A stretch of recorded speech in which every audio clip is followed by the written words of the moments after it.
My name's Colin Carver, and I left the hellscape known as the Crossing to become a world-renowned attorney. An ace attorney. Fuck.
Since you got your degree and you think you know every fucking thing.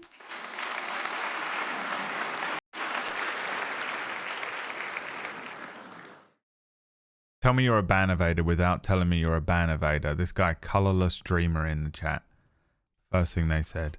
Hi, I'm Colorless Dreamer. I'm new to the chat. No, you're not. Putting money on it right now. We'll never be able to prove it, but... Account made in December. 3-month-old account. Doesn't follow the channel.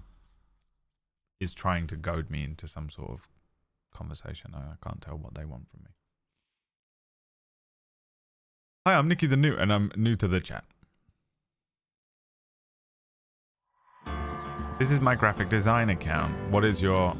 What do you need a graphic design account? What is your other account name?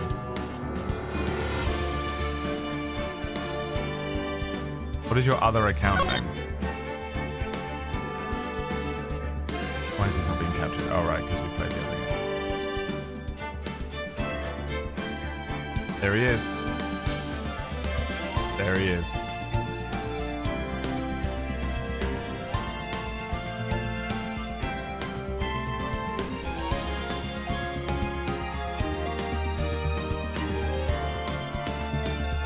Just pop a quick note on that to the mods. Hi, Darkside.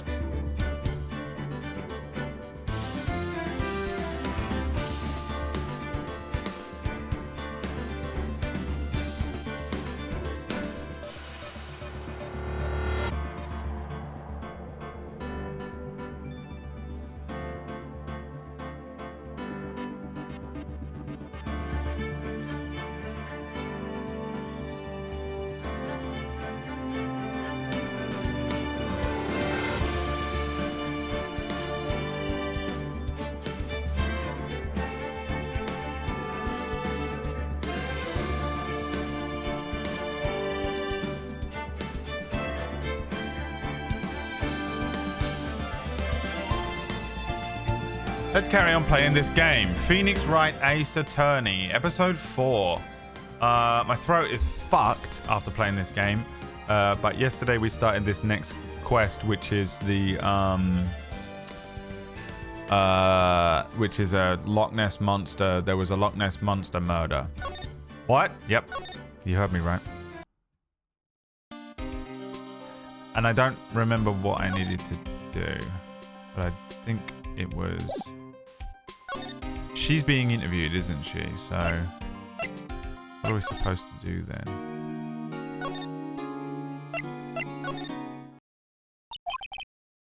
What is it? Oh, that was her. Him. Nothing, just something's been bothering me. Could you show me that autopsy report once more? Hey, I remember now. She knows this guy. Yeah. This guy, he's a lawyer that was at the office Mia worked at. Of course he's a lawyer. I mean, I guess that gives more motive to Edgeworth. I met him once when I was there to hang with Sis. That office? Wait. You mean Grossberg's office? Right, that guy. Oh god. That was the last name I expected to come up. When you're making a visual novel,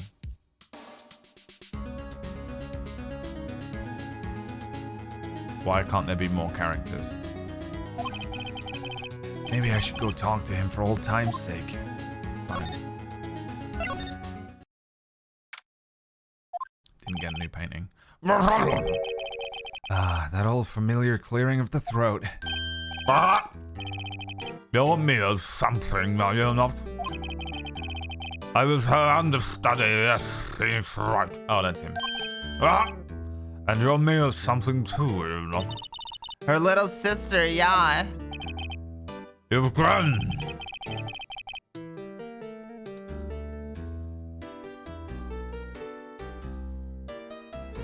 You've come to look a lot like your sister, you know. Creepy. It takes me back. Creepy. Ah, the days of my youth.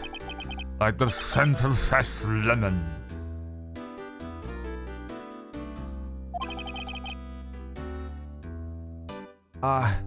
Mr. Grossberg, sir?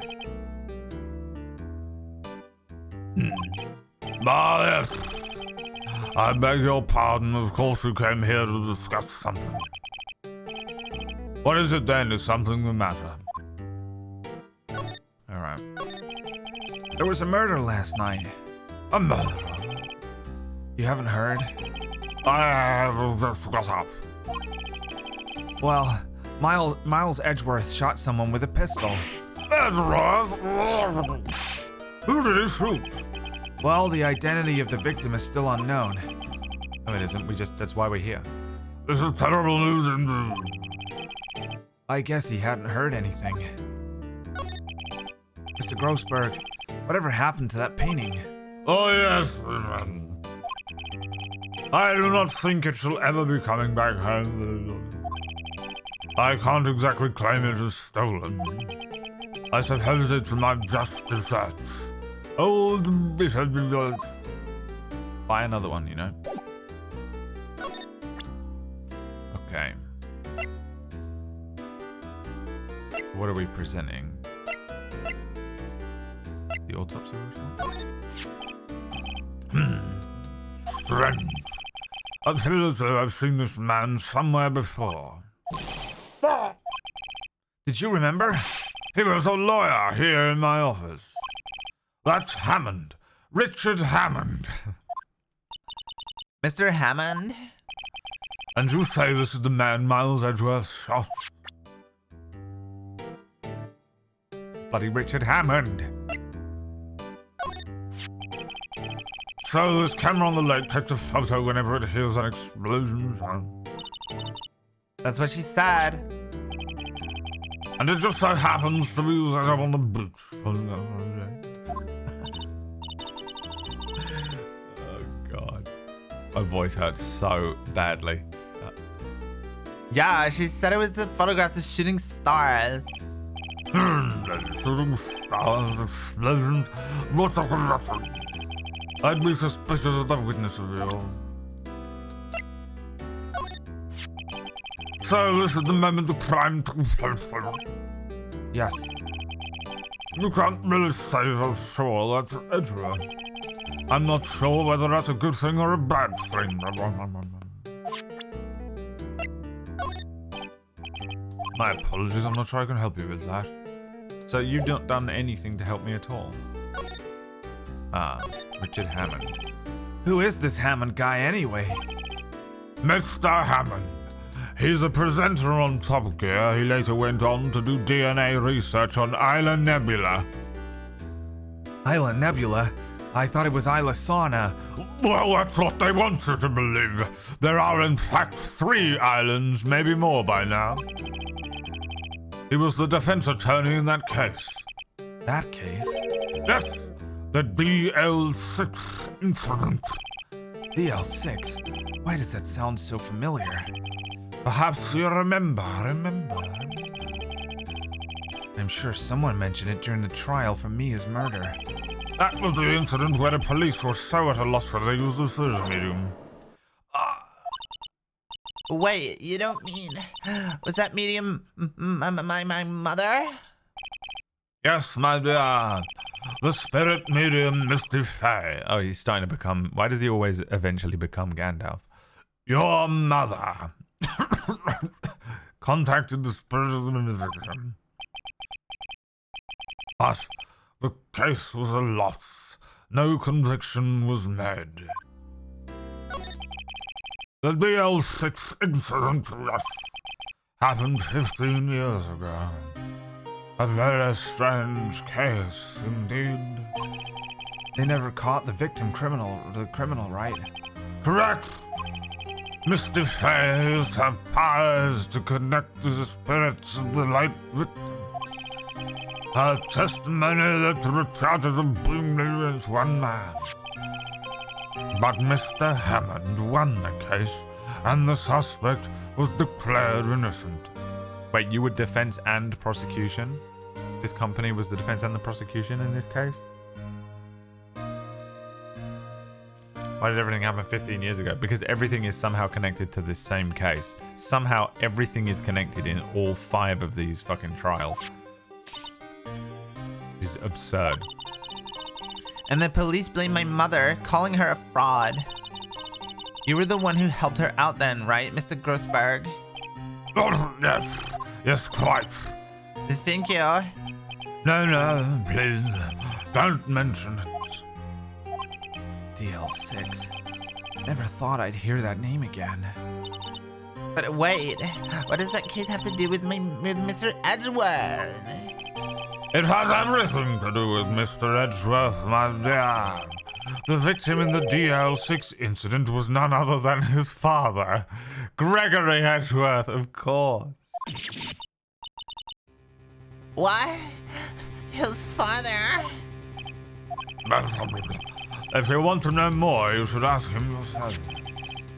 Show him this. I'm sure he'll talk to you. Wait, this is a photograph of my mother.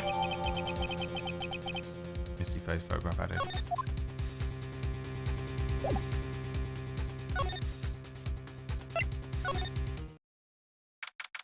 Pokemon boss battle music.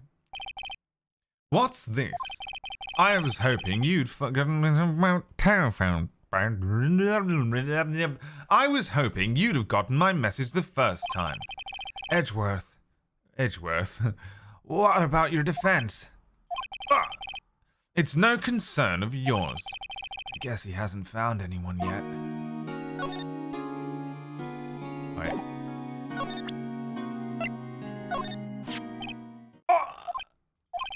Edgeworth? It's only been a matter of hours since you last visited, yet you've made incredible progress in your investigation. I'll admit it, I'm impressed, right? You were always single-minded in your work, though. Once you start on something, you always see it through, don't you? About the DL6 incident. You think this is Rufus? Right, yeah, DL6. I didn't want you to find out about it. That is why I refused your offer to defend me. I'm sorry if it sounded like I thought you weren't up to the job. I just wanted to keep you away from DL6. So, do you think it would have been better for me to stay away? I don't know. But I see no point in hiding anything from you now. Very well. Ask whatever you'd like, and I'll answer with the best of my abilities. The DL6 incident was when my father died. Our father, Big Boss. Right before my eyes. He was shot and killed, and I saw it all. It was you, my dear brother, Solid Snake. You killed him with a lighter and a fucking tin of hairspray. The legendary Big Boss, taken out by a fucking can of Lynx. My memories from that time are foggy. I suppose it's self-defense. It's a self-defense mechanism. In any case, a suspect was arrested. A man. It's pretty clear that he was a clone. A clone who could have killed my father. The spirit medium they used to talk to my late father said the same thing. Who's a spirit? Oh, Psycho Mantis. His name was Psycho Mantis. It was an attorney by the name of Robert Hammond that cleared the suspect's name. And Hammond is the victim at Gourd Lake. Correct. That spirit medium, that was my mom. What? You mean you're... Ocelot? It's strange. I thought that terrible incident was about to end, and now this. About to end. The DL6 incident. Les enfants terribles. It happened 15 years ago. 15 years ago on December 28th. December 28th? The statute of limitations on the case runs out in 3 days. What? Nick, what does it mean? When a case's statute of limitations runs out legally, the case never happened. 3 days from now, the DL6 will be closed forever. What happened to the suspect? The one... Did I have statute of limitations in Japan?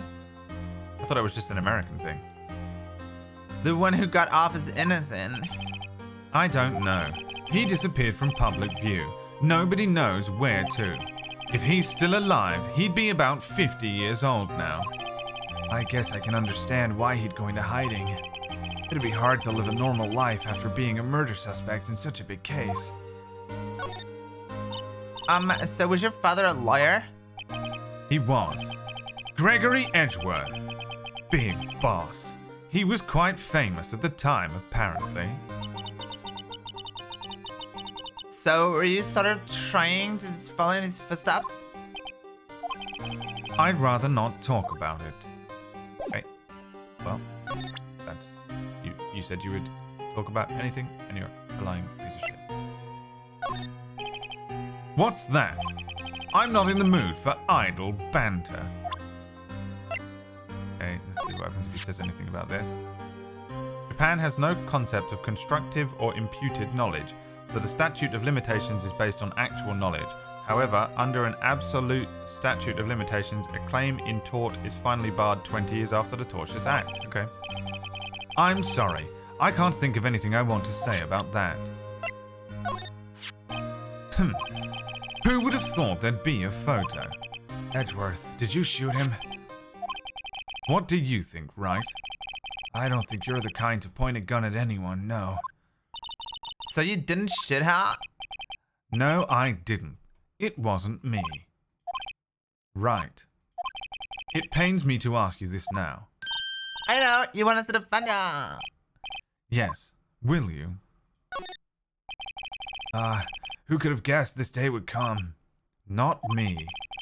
This is my chance to finally pay you back. Pay back? Pay me back? For what? I don't remember ever doing anything for you. Never mind. I guess you don't really need to know. Huh. My letter of request. Please give it to Detective Gumshoe. Well, I guess we should. What the fuck? An earthquake. Of course there's an earthquake. Why wouldn't there be a random earthquake? What is that gonna do? Huh? Where's Edgeworth? Swallowed up by the ground. Dead. There. He's on the floor in a ball, shivering. I guess he doesn't do so well with earthquakes. I've heard of running, but curling up in a ball? Well, I guess we're done. Dude, what Chekhov's gun moment was that that's gonna come back later on? You see, he couldn't have done it. He has incredible panic attacks every time there's an earthquake. 15 years ago, on December the 28th, there was an earthquake. You know, some bullshit. Mr. Edgeworth doesn't seem like he's gonna stand up anytime soon. Let's go.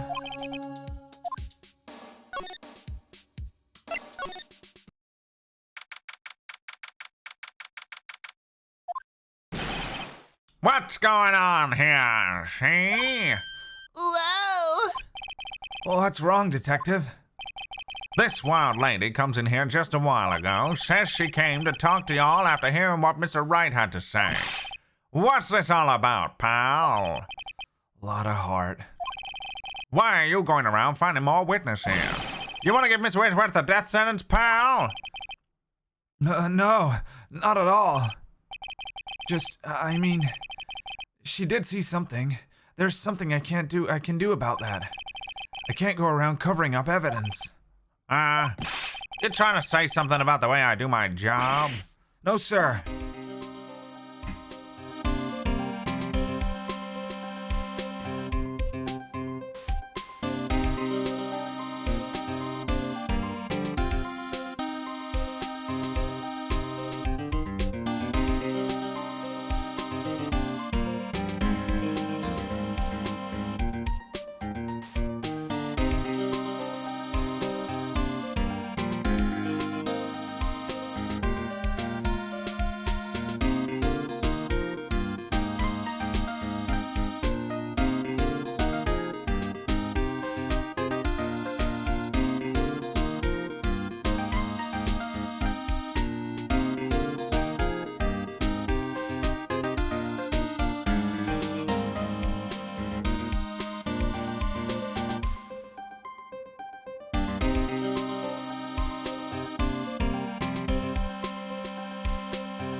Hamburger.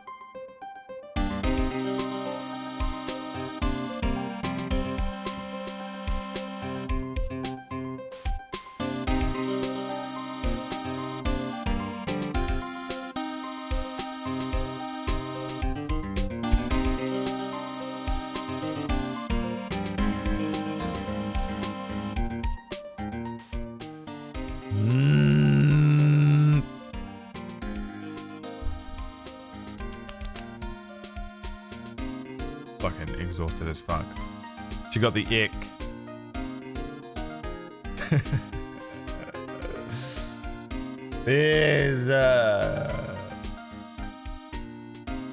Thank you, Brad, for that art. You're welcome. Alright. So, what did Miss Hart say? She says she saw Mr. Edgeworth fire the pistol. What? She even had a photograph to prove it. Right. I saw it too. But you really can't tell from the photograph who it is shooting. That's why she says she's going to enlarge the photo. That's how it works. She said it'll drop the quality a mite, but should let us see who's who. Nope. It would never work on that photo. Never in a million years would that work. Never. Oh, she can do that? Okay, so there's going to be an enlarged photograph that shows Edgeworth in the act. Great. Just great. Yeah, the fucking trope of enhanced. In any case, she's gonna be the one testifying tomorrow. Huh? What happened to the other one? Well, apparently there was a cancellation. A cancellation? I'm afraid tomorrow is gonna be life or death for poor Miss Wedgeworth. Oh, we got a witness who says she saw the very moment of the murder. And we got a photo taken when the shot rang out. I'd say that sounds like a pretty unwinnable case. But wait, what did Maya used to say? If he's innocent, there's gotta be something I've overlooked. It sounds like Mr. Edgeworth is going to ask the state to sign it from a defender. I was just asked to file the paperwork. But you still got time, pal. Go talk to him again for me. You have to convince him. You have to make him let you defend him, please. I know you're the only one. You're the only one who can save Mr. Edgeworth. Well, check this out, motherfucker. Look what I got. Hey, you did it, pal. Glad I waited till the last minute to file those papers. I'll rip them up and start new ones for you. Thanks, Detective. We'll see you in court tomorrow then. Good luck, pal. Hey! You guys feel that earthquake a little while back? I was worried. Worried? We're fine. I've lived here my whole life. I'm pretty used to them by now. Oh, I wasn't worried about you two. I was worried about Mr. Edgeworth. Oh, right. He did seem to overreact a little now that you mention it. Yeah, well, I'm not surprised.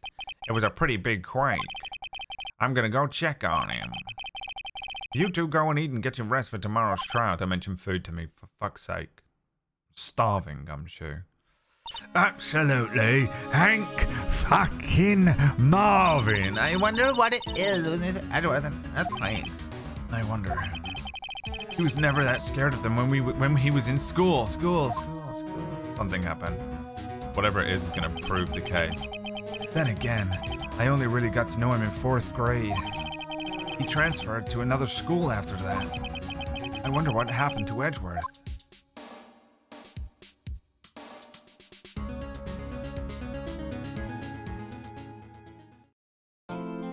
Day 1 of the trial. It's going to be a 3-day trial, and on the final day, it'll be the last chance that we have to prove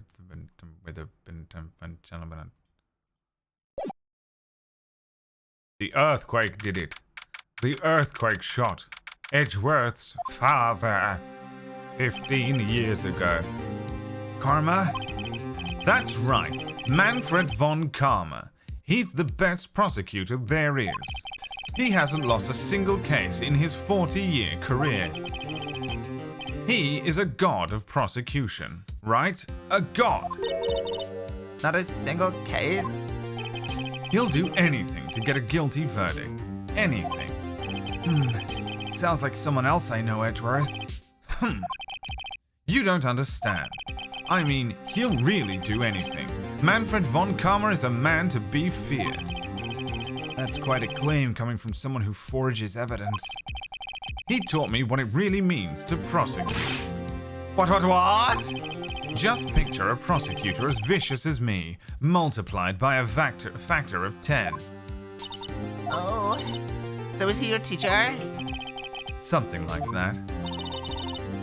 And now he's trying to get you to find what a creep. Oh wait, maybe he's planning on losing them on purpose. Not a chance.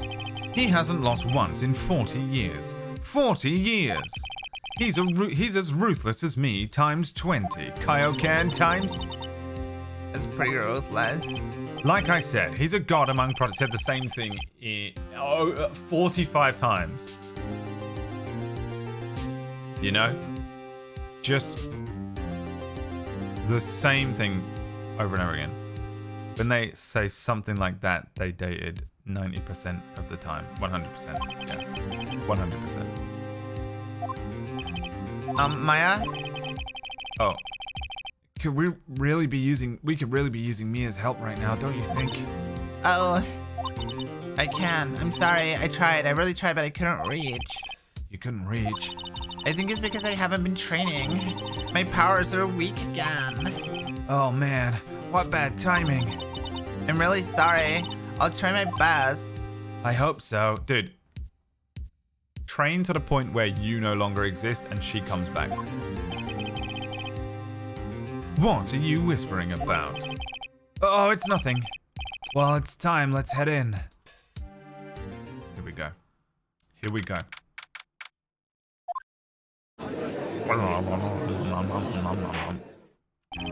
Court is now in session for the trial of Mr. Miles Edgeworth. The defense is ready, Your Honor. Oh my god. Mr. Von Karma, is the prosecution ready? Fool. What's this voice? Lionel Osova. How does Lionel or Silver sound? Jesus Christ. He sounds like Tywin Lannister. He sounds like Tywin Lannister. Summoned to court to answer for the crimes of your bannerman, Gregor Clegane, the Mountain. Arrived within the fortnight, I'll be branded an enemy of the crown. Poor Ned Stark. Brave man, terrible judgment.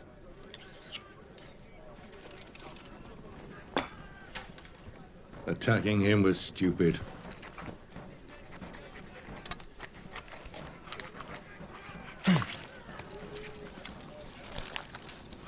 Lannisters don't act like fools.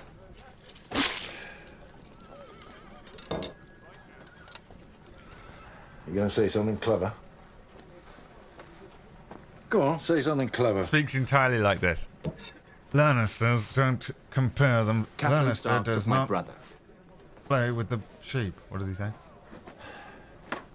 Why is he still alive? Tyrion? Ned Stark. One of our men interfered. Speared him through the leg before I could finish him. Why is he still alive? It wouldn't have been clean. Clean. You spend too much time worrying about what other people think of you. I could care less what anyone thinks of me. Good. You know, that's what you want people to think of you. It's the truth. When you hear them whispering Kingslayer behind your back, doesn't it bother you? Of course it bothers me. A lion doesn't concern himself with the opinions of the sheep. Oh! What a quote. Lionel or Sova, you think you... Like, I'm just going to end up doing...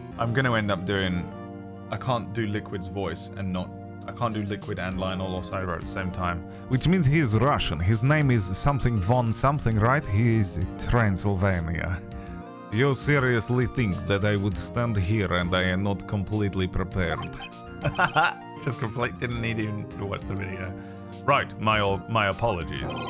He's even got the judge scared. Very well, your opening statement please.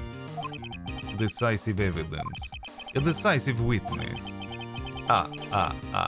What else could possibly be required?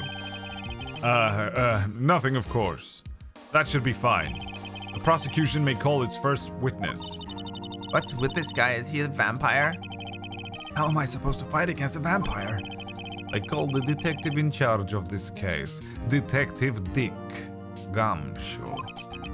Okay, Gumshoe's first. Let's see how this goes. Throat's killing me. Describe the incident now. Yes, sir. Detective Gumshoe looks nervous. Please take a look at the map. The murder happened late Christmas Eve, around midnight. There was one boat in the very middle of the lake, not the very middle of the lake at all. There were two men on the boat. Now there happened to be a woman camping here on the edge of the lake. At 12:10, she heard two pistol shots. Then the boat started to move. I didn't know it was two pistol shots. It went towards the boat rental shop.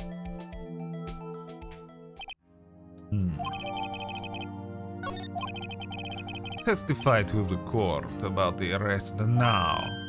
Wait, Mr. Von Karma. Yes, duh. Actually, I'm the one that's supposed to be handling these proceedings. Wrong. There is only one thing you'll need to do here. You will slam down your gavel and say the word guilty. That is your role. Yes, of course, you're quite right. No, he's not. Vampire charm. Since you got your degree and you know every fucking thing. I thought it was going to say knowledge because last night that button was my knowledge button. Knowledge. A man called into the station around 30 minutes after midnight. We headed to the scene of the crime as fast as we could. That's where we found Mr. Edgeworth. Now, I didn't suspect him of anything at all. But the next morning, a body was found in the lake. So we had to arrest Mr. Edgeworth. I see. Very well. Begin your cross-examination, attorney, now.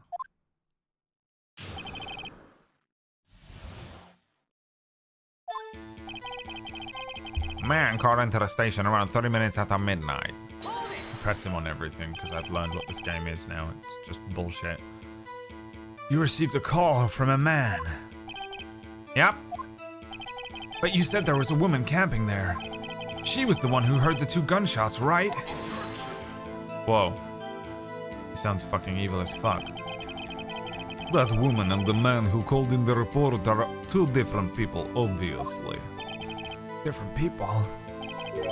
There were 2 witnesses. Their testimonies were quite similar, however. Today, I have summoned the woman who was camping. The woman who was camping? A lot of heart.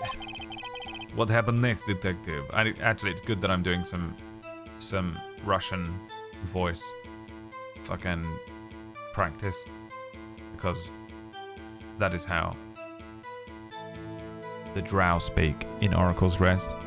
And also, the language that the Drow speak is this. Bratva, borshki, bratva. Suka. We headed to the scene of the crime as fast as we can. How long was it between receiving the report and your arrival at the lake? Well, I'd say it was about 3 minutes. Fuck. That's pretty fast. Our motto for the month is get there quick. Detective, you will refrain from casually revealing department secrets. What? Yes, sir. Sorry, sir. I look forward to your next year's salary review. So much to look forward to these days. This is no time for dejected daydreaming. Continue. Yes, sir. That's where we found Mr. Edgeworth. What was Mr. Edgeworth like when you saw him then? Well, from what I saw, he looked pretty relaxed. Not like a murderer at all, really. Detective, the court requires the facts, not your opinion. How many years have you been on the force? Facts only, detective. Hard, cold, objective facts. Like a corpse. Yes, sir. Man, he's got his share of objections. Now, I didn't suspect him of anything at all. Why didn't you think he was suspicious? You should know. We have a deep, trusting relationship with the prosecutors. Detective, the court isn't interested in your musings. Deep, trusting, poppycock. Suka. I've never heard so many flippant comments from the active detective on the force. Whoa. Detective Gumshoe doesn't look so good. Continue now. But the next morning, a body was found in the lake. Did you find any clues on the body? A single bullet was recovered from the body. He was shot through the heart, fatally. They could have just thrown the body in the lake. It was shot somewhere else, though. Right? Don't overthink it. Judge, here's the bullet. It didn't strike bone, so its shape is well preserved. Toodle. Stop it. Very well. The court accepts this bullet into active evidence. Found in the victim's body from a .22 caliber pistol. A .22? Isn't that a bitch bullet? What is a .22? So we had to arrest Mr. Edgeworth. Why is that? Well, we found a murder weapon in the boat. The murder weapon? A pistol. Detective Gumshoe, that is a vital piece of information. Please revise your testimony. Right. Sorry, Your Honor. The murder weapon we found in the boat was decisive evidence. It was a little bitch boy gun, a .22. Could barely break the skin of a person. What about the pistol made it decisive evidence? He has the same evil laugh as Edgeworth. Oh, that was a laugh.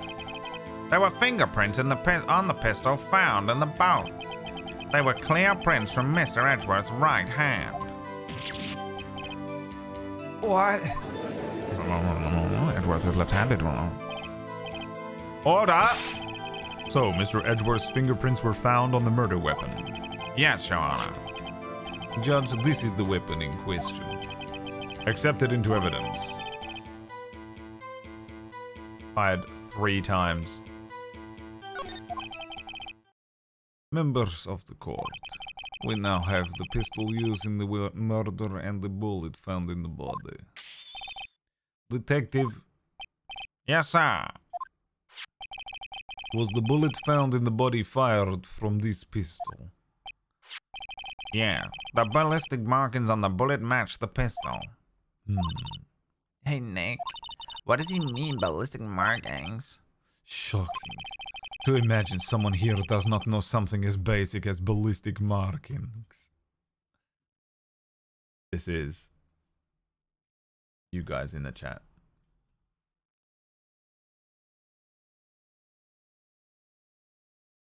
When someone doesn't know something. You people in the chat. I think he's glaring at me. Very well, I'll explain. Actually, Judge, you'll do it. Ballistic markings are like the fingerprints of a gun. The barrel leaves distinctive marks on each bullet it fires. You can examine these ballistic fingerprints to see which gun fired the shot. It's quite accurate. Indeed. This leads to one inevitable conclusion. The bullet found in the victim's heart was, without a doubt, fired from this pistol. This pistol, which, as you may recall, was covered in the defendant's own fingerprints. Order! This is bad. This makes it look like Edgeworth did it. Well, Judge, I'd say it's almost decisive yes. Honestly, I could declare a verdict at this point. However, this is absolutely insane, dude. The thing was fired 3 times. The body was just found in the river or the lake. There's only 2 shots that were heard. Are you out of your mind? Absolutely no evidence that it was Edgeworth whatsoever. I am somewhat fatigued, and so I will take a brief break. I will call my witness after the recess, which will last 10 minutes. Judge. Yes. What are you doing? A 10-minute recess now. But just bang your flimsy gavel and get on with it, man. Yes. This court will take a 10-minute recess. Who's running this court anyway? Oh, brother!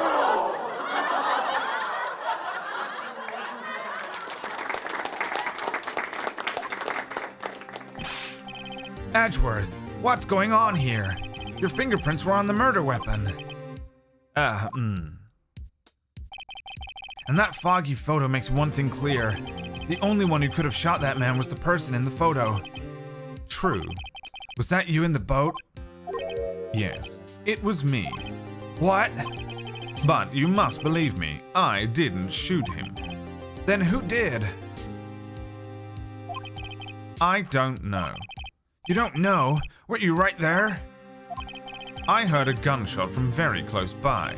Then, the other man fell from the boat. I can't say why, but I thought at the time that he had shot himself. You mean it was a suicide? That's the only explanation I can come up with.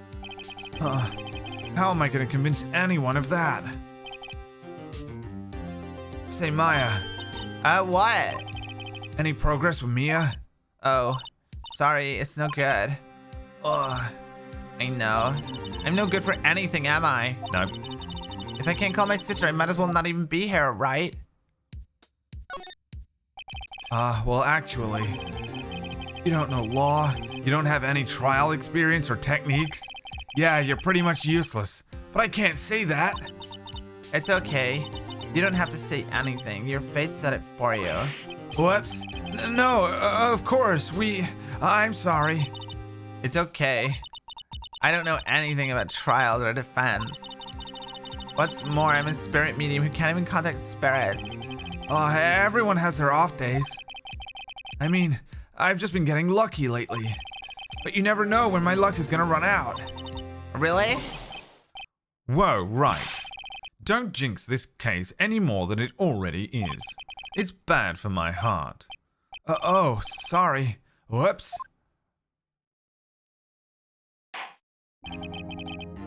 Court is back in session. Mr. Von Karma, call your witness. Yes, Russian. Will Miss Lotta Hart take the stand? Lotta Hart, you are a research student at a university. That I am. Good.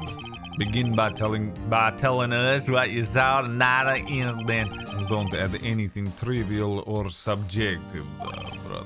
Understand? Y'all need to learn some manners. In Russia, manners learn you. Y'all understand? Very well. Your testimony, please.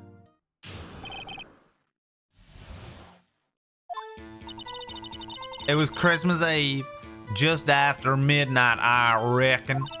I was in my car. I heard this bang come from on the lake. When I looked out the window, I saw two gentlemen in a boat. Then there was another bang. That's a left hand. There wasn't nary a thing on the lake but that boat. Enough. Huh? Judge, she happened to take a photo of the incident.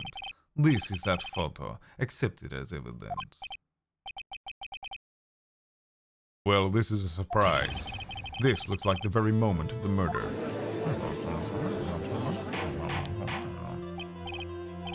I will remove people from this courtroom if I do not have order immediately. As the witness testified, she looked at the lake when she heard the shot. There were no other boats on that lake. So the man in the boat with the victim must have been the one who shot him. Yes. Duh. It was the defendant Miles Edgeworth.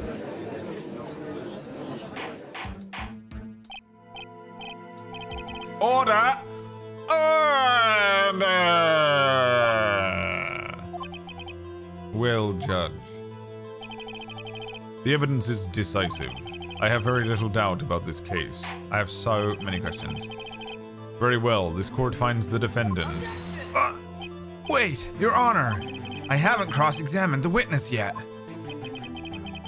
A cross-examination. Suka. We have photographic proof. What question can there possibly be? This photograph is worth 1,000 words, and they all read guilty. You lose.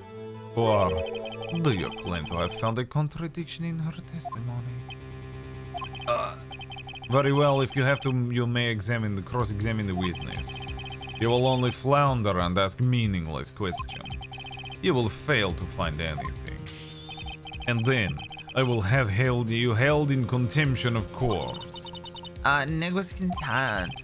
Contempt of court, you know. I guess I understand. Well, what are you gonna do? Do you really think there was a contradiction with the facts in her testimony? Obviously, yes. There always is. I think I noticed one little thing. Wow, I'm impressed. I didn't even notice anything. I got a bad feeling about this. I understand. I will cross-examine the witness. Very well. I pray for your sake this isn't a waste of time. This judge is fucking awful. Like, literally, on the take, the first case, being paid off, should already have lost his job. Second case, might as well have not been there. This one, literally just on this guy's side, letting him run the court. Insane video game.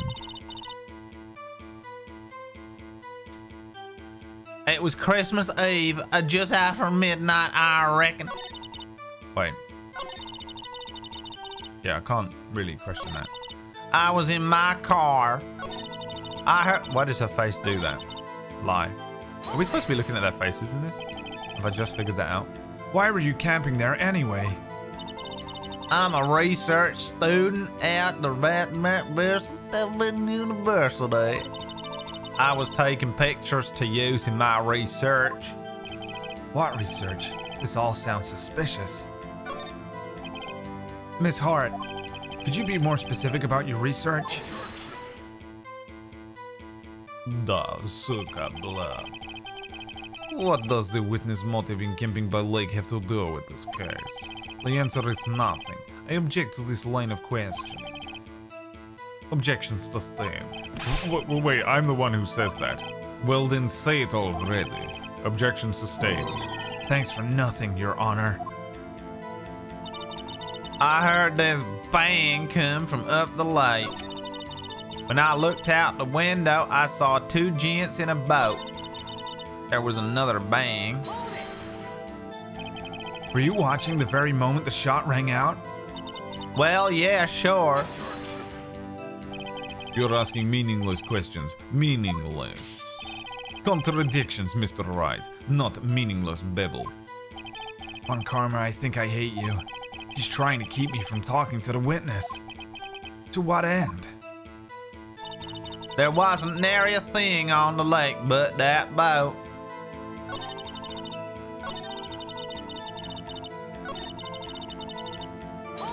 Heard the bang. So, you weren't looking at the lake at the time? No. I looked after I heard that there noise.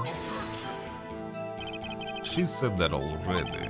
I asked you to find contradictions, not leisurely chat with witness.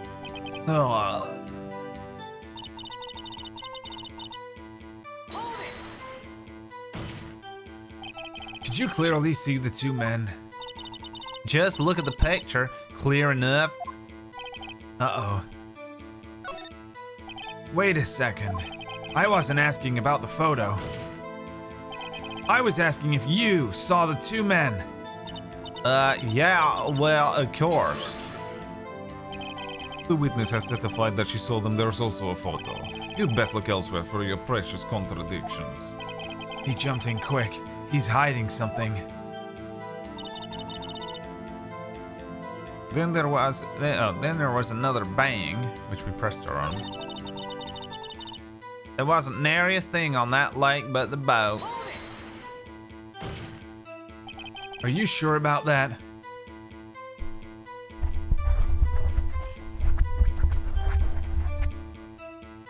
Are you sure about that? Yeah, sure as a country gal can be. That sounds pretty sure. How come you're so sure? Well, heck, I scanned the whole lake. Scanned the whole lake. It almost sounds like she was more interested in the lake than the boat.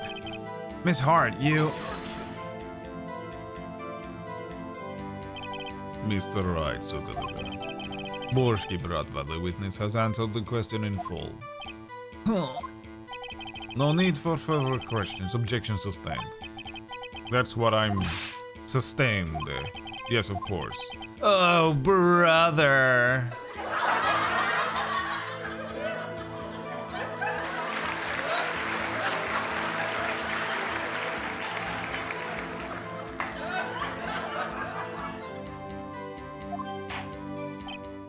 Enough.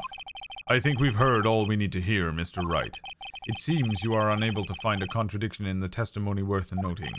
But Your Honor... Sook! You keep your promise. Mr. Wright, I'm afraid that I will have to penalize any further outbursts by holding you in contempt of court. And if that happens, you'll have to leave the courtroom immediately. Understood? Huh? Man, God, Lottie says somebody's fishy. He's real fishy. Yeah. I know what you mean. But if I can't say anything, what can I do? I believe we've covered the evidence sufficiently to make a decision. Then pass your judgment. Very well. Mr. Miles Edgeworth, please take the stand.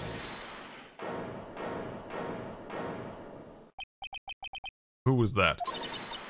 It was me. Maya. Is something wrong? Do you need to use the facilities? No, I do not. Lot of heart, your testimony stinks. It's unclear whether you were actually looking at the lake. It's highly doubtful that you actually saw Mr. Edgeworth. Tell us the truth. This is a matter of life or death. Ugh. Lotta, you really clearly see Mr. Edgeworth that night? Did you see him fire that pistol? Oh my god. You will stand down. The court does not acknowledge the defense's outburst. What's the big idea? You treat me like some kind of criminal. Those people in Walmart, those like crazy Karens from South America that go fucking insane. I ain't putting on no mask. It's against the Second Amendment. I saw him, I swear, I saw Edward. Enough. Oh, Judge, declare the defense in contempt of court. Yes, of course. I'm sorry, but you were warned. Guard, escort Mr. Wright out of the courtroom. He is in contempt of court and must leave. No. No. But it wasn't me. Wait, I was the one who made the outburst. Nick is innocent. What's the difference? All that remains is for the guilty verdict to be declared. Isn't that right, Mr. Phoenix Wright? Wrong. What? Suka. Did you hear what Miss Hart just said? She said she clearly saw Edgeworth. That was not in the testimony. That changes her testimony, and I have a right to cross-examine her again.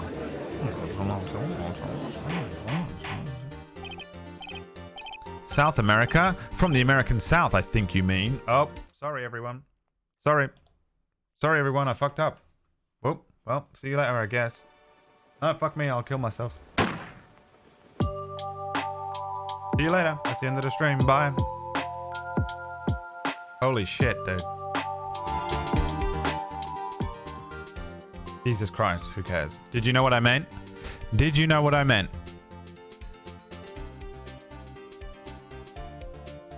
I had an image of someone else in Walmart. You know Walmart, right?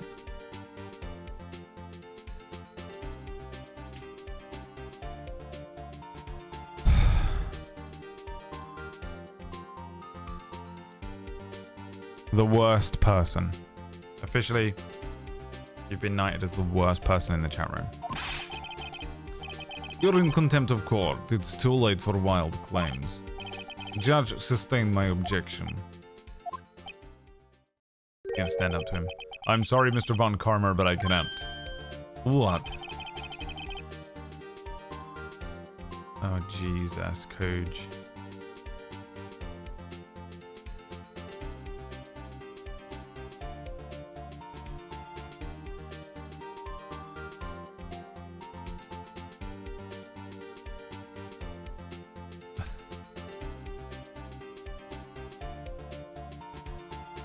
Miss Lotta Hart has made a new testimony.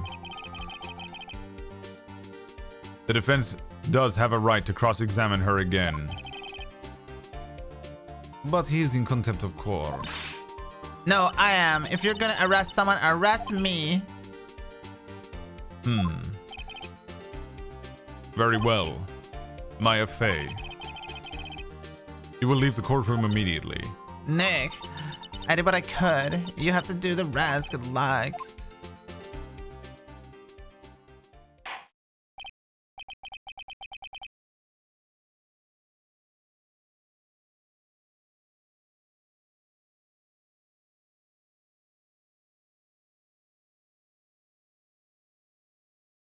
Please hold the line while we try to connect you.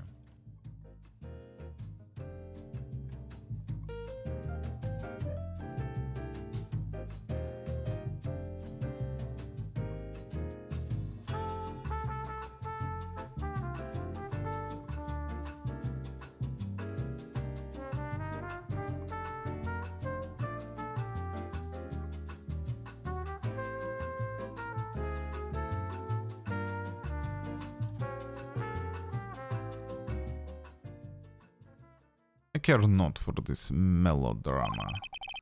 Listen well, Mr. Wright. I do not tolerate badgering of my witness. I'm running out of time. I'd better find a contradiction in here or else. Mr. Wright, begin your cross-examination. Okay. I saw it clear as day. The man on the boat was Mr. Edgeworth. Well, what about the other man?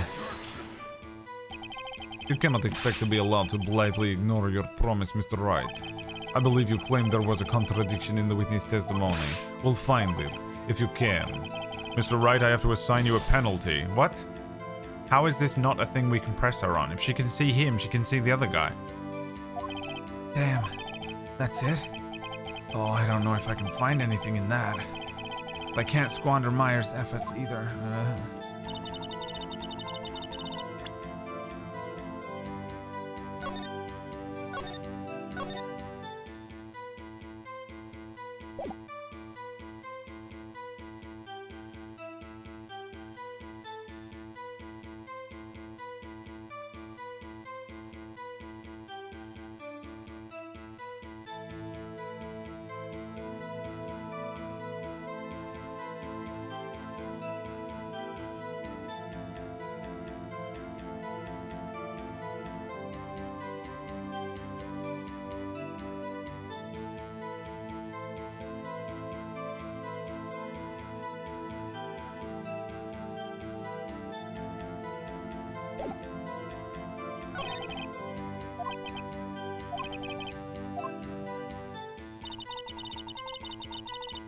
Oh, I have to present something to them. A photo?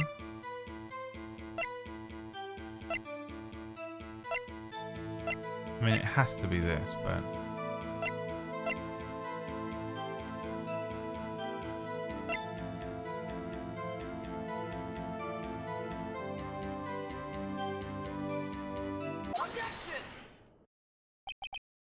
Got you. Got you, Miss Hart, finally. What? You got what? Look at this photograph.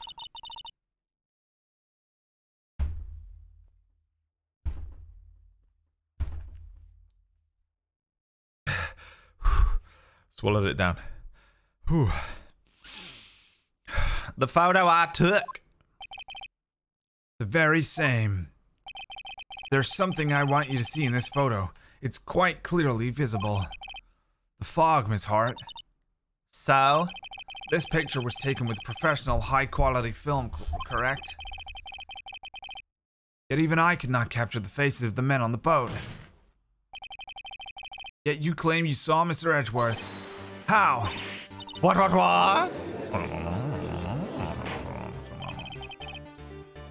Mr. Wright has a point.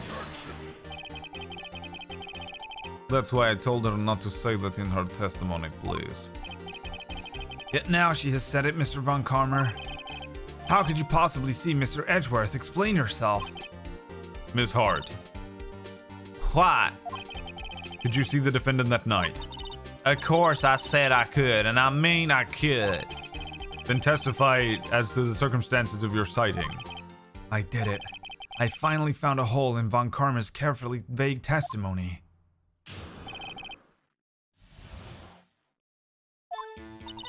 You're right. It was a cold night and the fog was thick as grits. So once I finished setting up my camera, I got back in the car. Still, I brought my binoculars with me. When I heard that noise out on the lake, I looked with my binoculars. See, no problem. You used binoculars. Very well. You may begin your cross-examination, Mr. Wright. This one had better be good.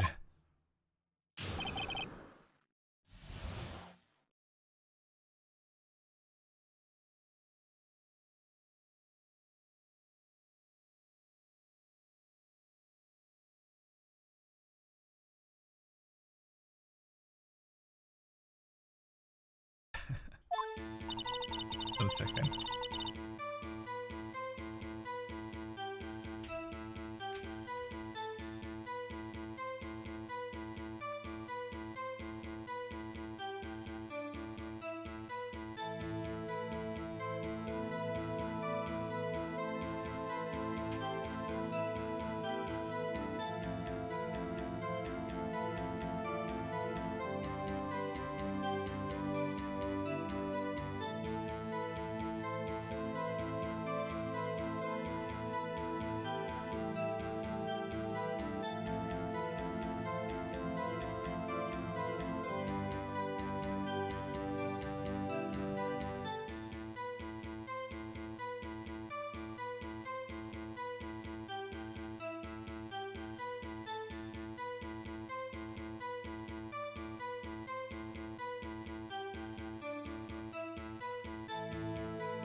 You're right, it was a cold night and the mist was thick as grits.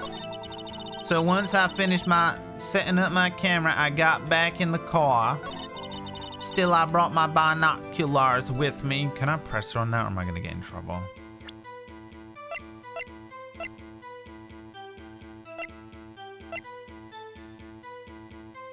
Now, she was obviously looking for the monster. Makes sense that she would have a set of binoculars. When I heard that noise out in the lake, I looked with my binoculars. I guess we press her on this one. Binoculars? Yeah, binoculars. Yesterday, you mentioned that you were out looking for shooting stars, correct? Well, yeah. Wouldn't you need a telescope? Not binoculars for that. Ugh. I've got doubts about your camera, too. Was that really to take pictures of meteor showers? The camera is irrelevant to this case. You can't say that for certain. Mr. Wright, is the camera really relevant to this case? If you believe it is, you may continue with this line of questioning. But know this. If you find nothing with this, there will be consequences. Mr. Wright, do you wish to press further about the camera? I mean, 100%, no? The camera is so important to the case, it's insane. How can the camera not be important to this case?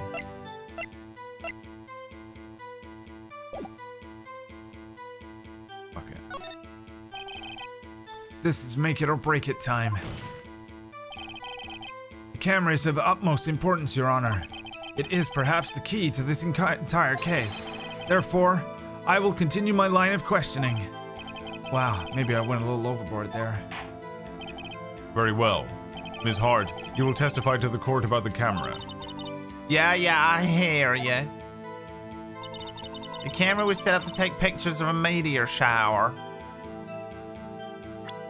But we know this to be false.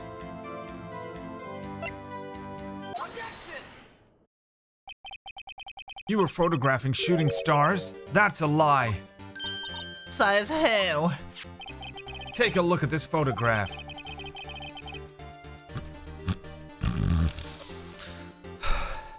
This was taken on an automatic setting, was it not? Yeah, that's right. You have to point a camera upwards to take photos of the stars, Miss Hart. But as this photograph clearly shows, the camera was pointed directly at the lake. Oh!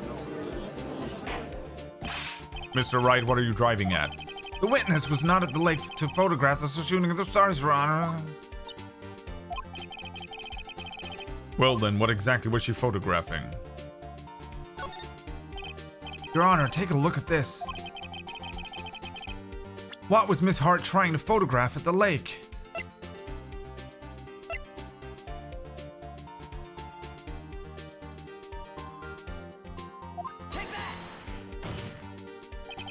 Miss Hart, this is what you were trying to photograph. What's this? A newspaper article. Gordy.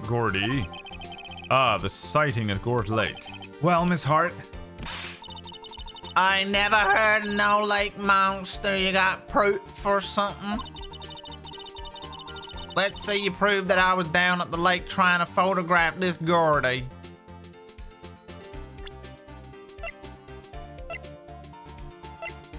I mean, why would the photograph be aimed at the lake?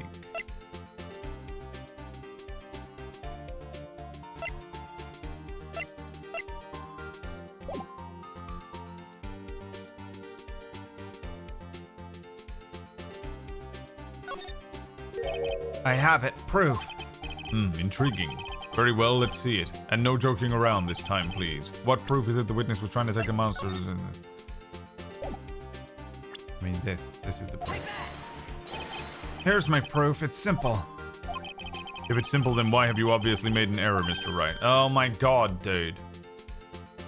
They'll just make... If the prosecution goes, well, I'm just going to connect this to this and this with circumstantial evidence, they go, absolutely correct. If you do it, You gotta be fucking bulletproof. Go home. Consider a career change. Luckily for you, I'm in one more time, please. What proof is the witness was trying to... what is it, chat? Tell me. I don't care anymore. I mean, is it this? The camera? It's probably the camera because that was like the whole point of the thing. It's also the last thing. I have no other option. Okay. It's gotta be the camera. Yeah. The proof, Miss Hart, is your own camera. The camera was set to take photos in response to loud noises, correct?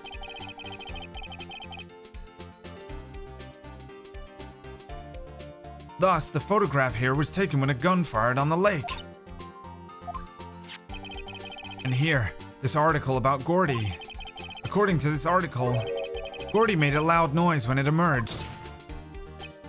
Well, you were trying to take photographs of Gordy, weren't you? That's why you had your camera set to respond to loud noises.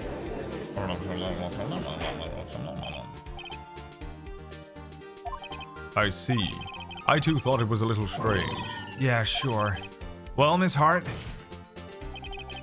you were camping there to try and take a photo of Gordy, weren't you? Yeah, not bad. Are you lawyers all that smart? So smart, boy. I was down there trying to photograph Gordy. You got me. So what? Huh? That don't change what I saw, does it? Exactly. What you used is just use several precious minutes of our time to prove is that nothing more than that the witness is an idiot who thinks monsters exist. Oh, hey now. But as she so succinctly said, this so what? It changes nothing, so that. Not true. You were hiding the whole thing about Gordy for a reason, I know it. But what could it be? What could it mean? Whatever it is, I'm getting to the bottom of this. Ms. Hart, why did you hide the fact that you were searching for Gordy from the court? Please revise your testimony. Right, fine, I'll testify, but it won't change a thing. Something will change. It has to. And I'm gonna spot it.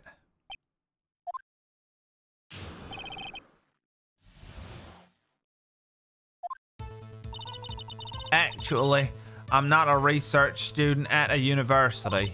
I'm an investigative photographer. Imagine what a scoop it'd be if a picture of that monster. That's what I was camping out by the lake. But that's all I was hiding. When I heard the bang, I looked straight out at the lake. There wasn't much else to look at, so I just watched that boat the whole time. Then I saw a flash near one of the man's hands, and I heard another gunshot. I was looking right at that boat the whole time, crossed my heart and hoped to fry. Well, Mr. Wright, you may cross-examine the witness. The witness's testimony is unchanged from before. Whether she is a research student or a photographer has no bearing on this case. There is no need to waste more of our precious time with another pointless cross-examination. I claim the defense's right to cross-examination the witnesses, Your Honor. Von Karmer's up to something, I know it. He doesn't want me to cross-examine her because why? Was there a contradiction? Very well. You may begin the cross-examination. You seem so sure of yourself, you must have something in mind. That would be a first. Very funny. You understand this is your last chance at a cross-examination, Mr. Wright. If there is no problem with the testimony this time, we will let the witness leave. I will announce my verdict at that time, Mr. Wright. Understood? How can you not pull Edgeworth to the stand?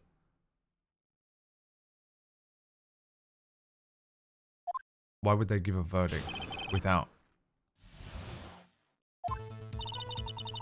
Actually, I'm not a research student at a university. I'm an investigative photographer. Imagine what a scoop it'd be if I got a picture of that there monster. That's why I was camping by the lake. That's all I was hiding. When I heard the bang, I looked right out at that there lake.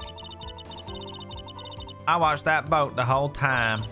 Then I saw a flash near one of the man's hands and I heard a gunshot. I don't know how to press her on any of this.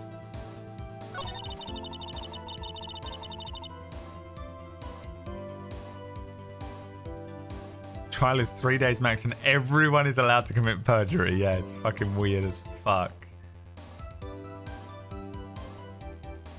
If this is a US court, which it isn't, and you should know that because you're a fucking pedant piece of shit. Sorry. I know, but come on, man. No, for earlier on was awful. Yeah, no, but come on, dude. Yeah, well, he is a pedant. Well, it's annoying when people do. All right, I'm sorry.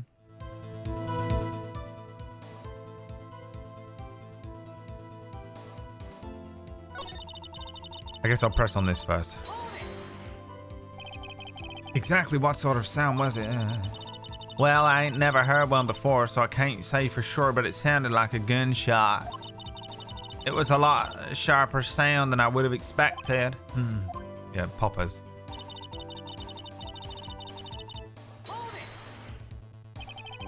There wasn't much else to look at? Yeah. I don't know if she heard a bang and she thought Gordy was out there. I kinda doubt she'd waste any time looking at a boat. What? What did I do now? What are you giving me that there look for? Definitely suspicious. Maybe it's time for some evidence. Witness continue. Hold your hush, puppies, pops. I'm getting there. We're putting evidence where? I saw a flash.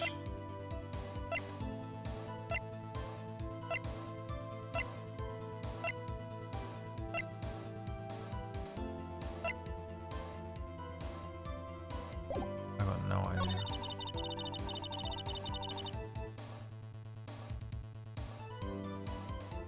Am I supposed to present this evidence? No. Stand. Like right at the lake.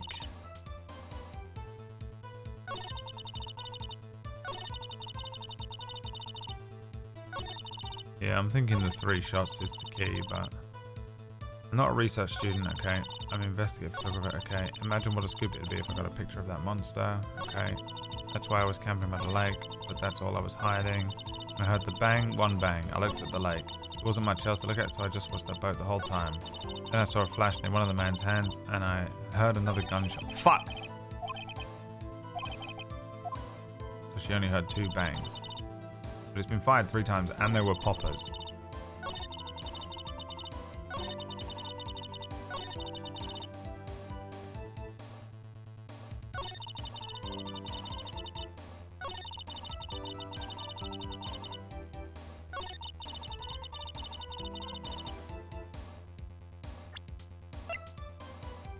Try it. This evidence clearly reveals contradiction in a statement. Yeah, but it's not gonna be. Fuck.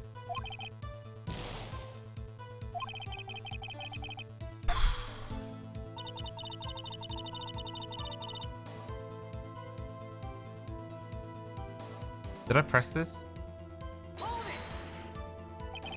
Was there nothing on the lake but the boat at that time?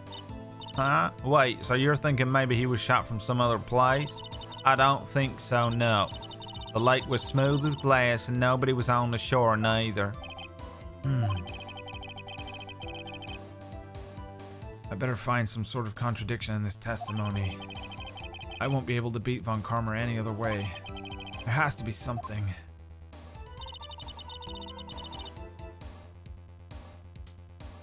We'll just press on everything and see what happens. What manner of person are you? I'm not sure I'm a highfalutin enough to be called a manner of anything. I'm just gonna save it because I don't trust that we're gonna fucking lose. Hi, Kyoki.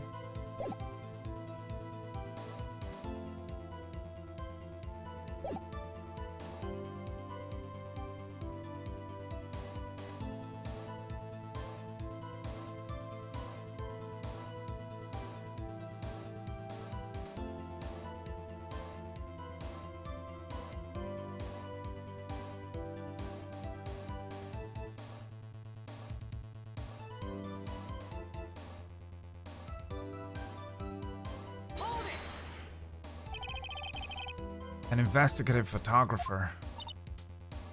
PB? Yep.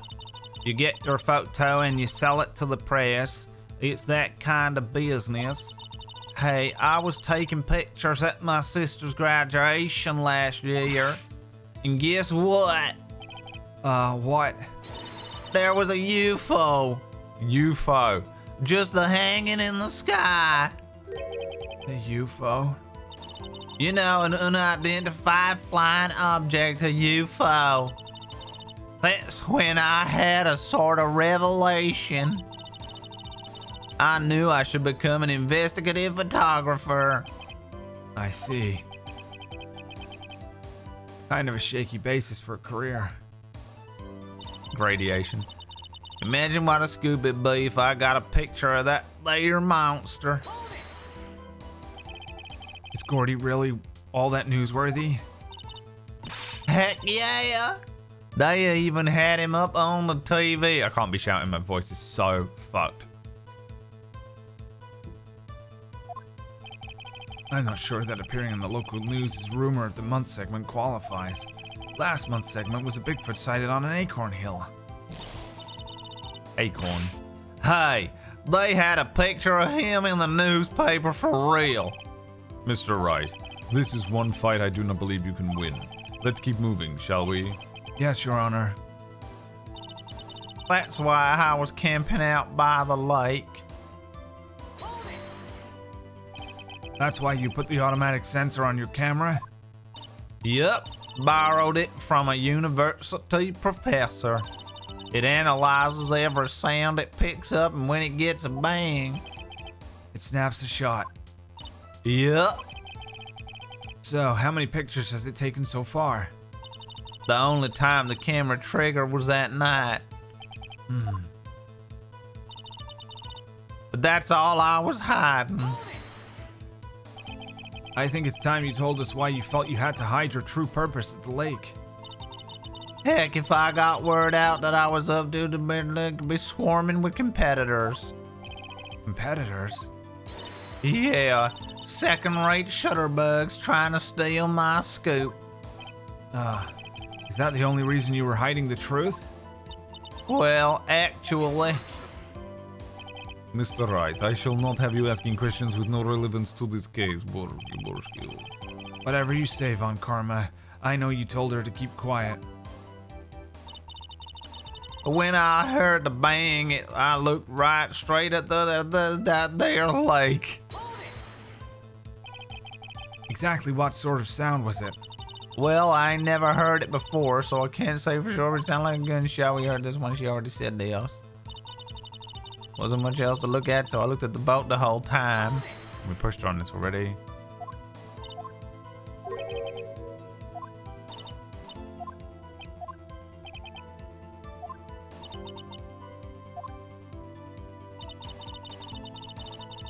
Did we push her on this? I'm just gonna push her on everything just to check. Was there nothing on the lake but the boat? Yeah, we did.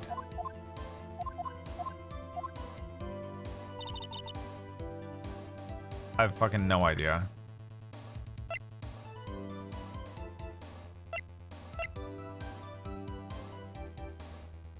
Three shots, 3 pictures. Yeah, it's weird that if it was fired 3 times, there's only 1 picture.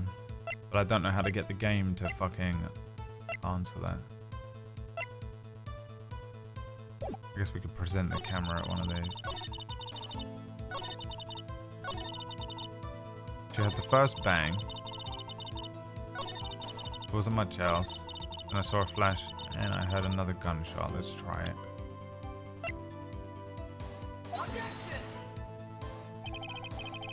Oh, for fuck's sake, game. So annoying.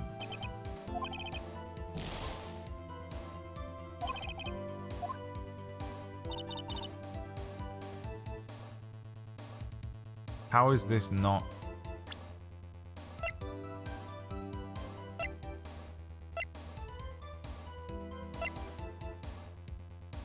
We tried presenting the gun and I lost 2 health.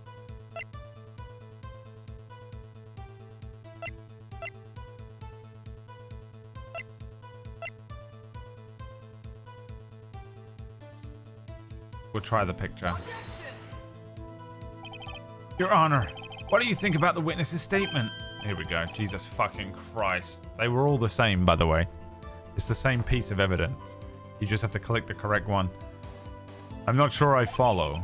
It clearly contradicts the, I thought, Oh, for fuck's sake, we're dead. This is it.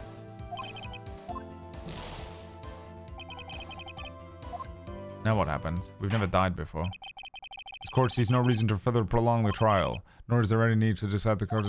This case is extremely clear, no room for misinterpretation of the facts. This court finds the defendant, Mr. Miles Edgeworth. Since you got your degree and you think you know every fucking thing.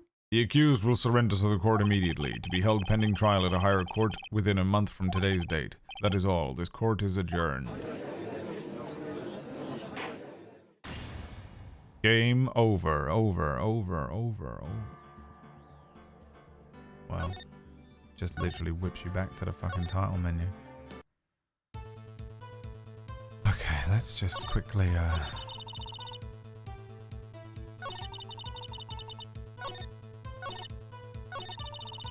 I have no idea.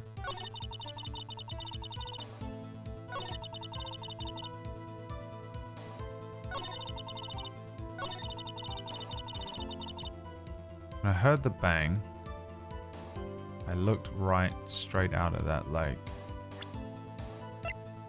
I mean, which bang? Which picture was taken? Which bang was this one? This was a popper.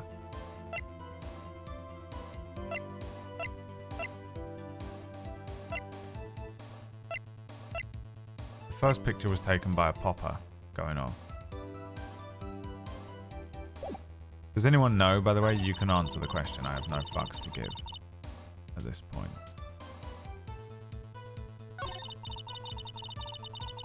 I saw the flash near one of the man's hands and I heard another gunshot.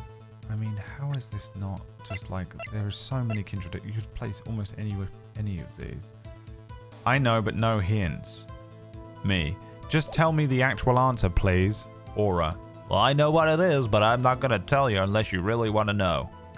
Me. Please tell me the actual answer. Well, I'm not gonna tell you unless you really know.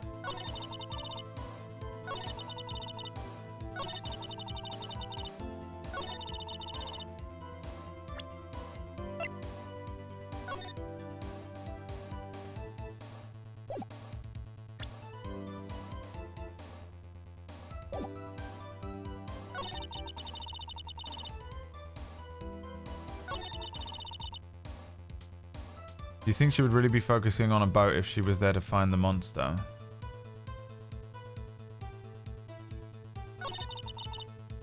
What? Are you answering for the bit that we just did? Honestly, backseaters. What is this?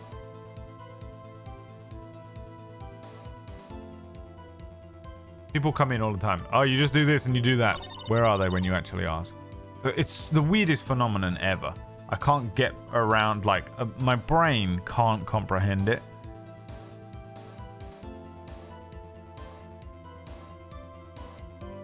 Second to last witness statement.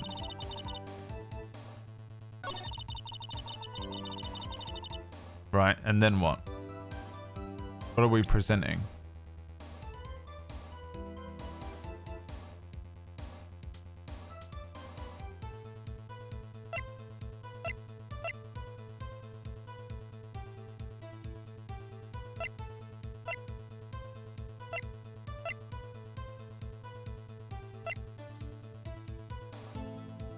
This?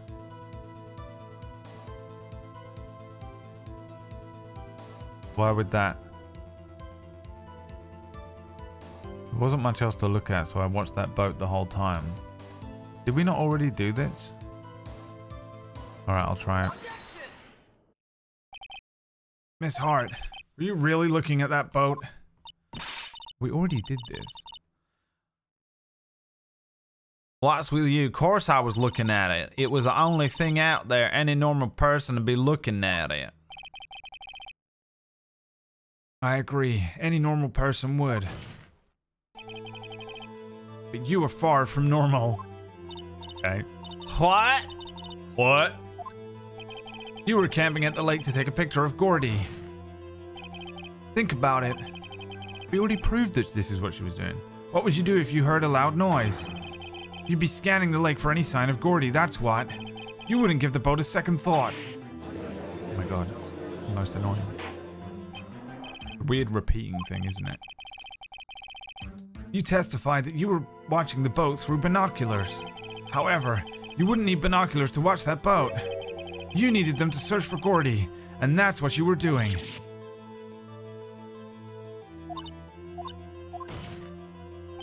Well? Well, now that y'all mention it, I did sort of take my binoculars and kind of scan the lake a bit. I mean, Gordy might be out there and all. Miss Hart, are you saying that you were not watching the boat then?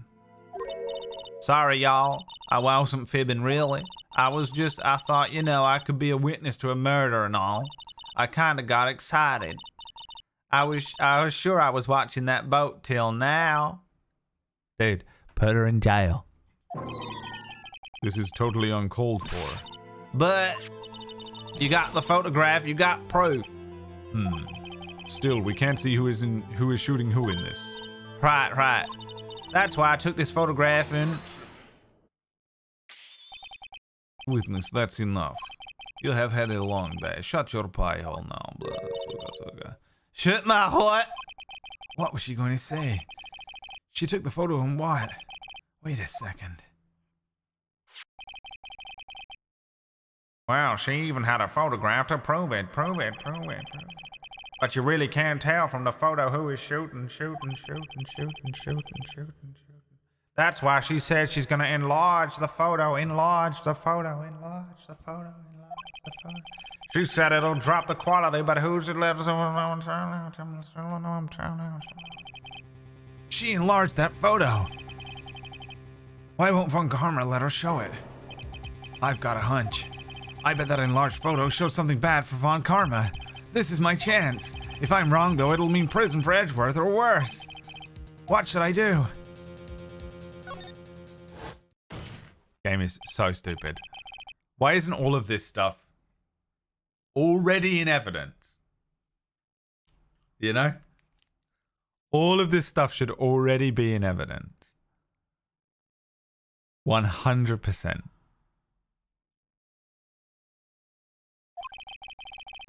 You enlarged this photograph, did you not?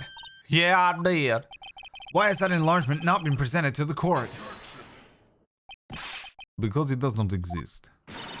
What are you talking about? You were the one who told me not to show it in according to build the film. Y'all fool.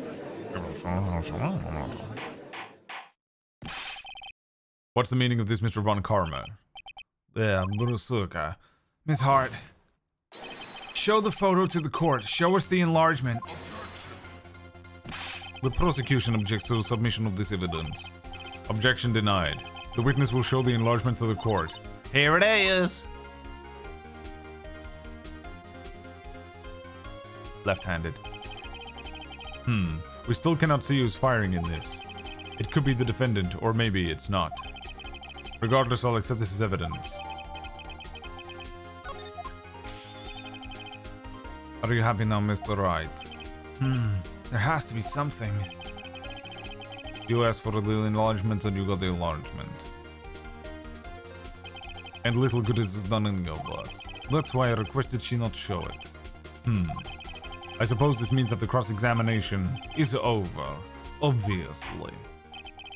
And I would like to close the cross-examination of Miss Lotta Hart. And none too soon. That was a flagrant waste of my time. Mr. Von Karman, do you have anything to add? I stated everything I needed to win this trial weekend. Decisive evidence. A decisive witness. What else could possibly be required? Nothing, of course. Then I believe it is time for me to declare my verdict. Wait, it's not supposed to go like this. There has to be a clue in this photo somewhere. This is bad, real bad. What should I do? Object to the enlargement. Your Honor, there is something decidedly strange with this enlargement. What might that be? Mr. Wright, you will show the court what you mean. What is about this photograph is strange. Okay, here goes nothing. I'll show the judge what's strange about this photograph.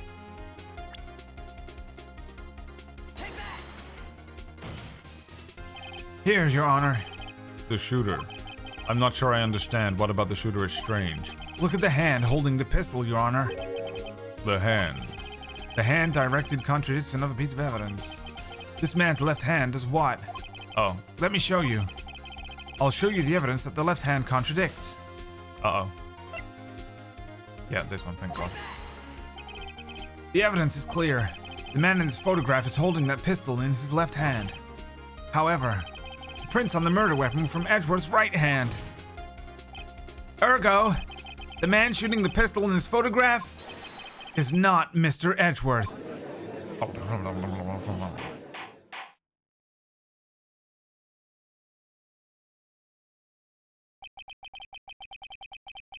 Now that everyone in the courtroom is quieted down, I would like to reconvene this court of law. Mr. Wright. Yes, Your Honor. You have given us definitive proof today. We now know that this was not Mr. Edgeworth who fired the pistol that night. However, this leaves us with a rather large problem. If Mr. Edgeworth didn't do it, then who shot our victim? Is it even up to us to do anything other than disprove that it was Edgeworth? Like, the case is closed now. Not the case isn't closed, but this court is done.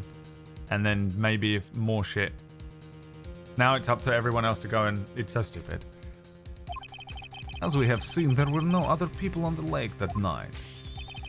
Someone has to go to prison at the end of this, or you die. Who but the defendant could have shot the victim? The victim himself. There is only one explanation remaining. The man who shot the victim was none other than the victim himself. Order! So you're saying that the victim committed suicide? Yes, Your Honor. I can think of no other explanation. There's so many possible other explanations, it's insane. Indeed, this does seem to be the only remaining option. No, it doesn't. Everyone's insane. I'm so very, very sorry, Mr. Wright, but suicide is out of the question. What? An examination of the victim's wounds revealed the distance at which he was shot. The distance? The victim was clearly shot from further away than a meter away. A meter? That's 3 feet! There is no way it could have been suicide. Order! Mr. Von Karmer, are you sure the accuracy of your data? Of course. I had considered the possibility of suicide, you see. Autopsy updated. Didn't tell anyone. Shot from approximately 1 meter away. I see. Which means it was the other person in the boat. Which means Edgeworth was not in the boat. Edgeworth was there very embarrassingly celebrating the gaudy stuff with poppers. Why did he have a gun? Considering the situation, the shooter had to be the defendant, Mr. Edgeworth. No, it doesn't. However, the prints on the gun revealed that the shooter was not Mr. Edgeworth. This is a conundrum. Doesn't matter. It's over. Therefore, I would like to suspend the proceedings for this trial for the day, or it's over. The court orders the defense and the prosecution to further investigate the matter. Why? Understood? Yes, Your Honor. That is all. The court is adjourned. Edgeworth was the boat all along. Phew, that was a close one. Hey, don't you have anything to say? No. I have yet to be declared innocent, right? Well, yeah, but what happened out there on the lake anyway? If he didn't commit suicide, then who? The shooter was about a meter away too. What? Don't give me that look. I did not kill him. I was just kidding around. What? Look, I'm gonna go check on Maya. Oh, right. What? What? Tell her something for me. What? Tell her to watch what she says in court. That's all. Would it kill you to just state how you really feel with the thanks, Edgeworth? Whoa, brother. I requisitioned a transcript of Lauder's entire testimony. I thought it might give me some ammunition for the trial tomorrow. Of course she didn't see the shooter. So the only part of her testimony that stood was the bang she heard. Two sounds like gunshots. She heard poppers. To be continued.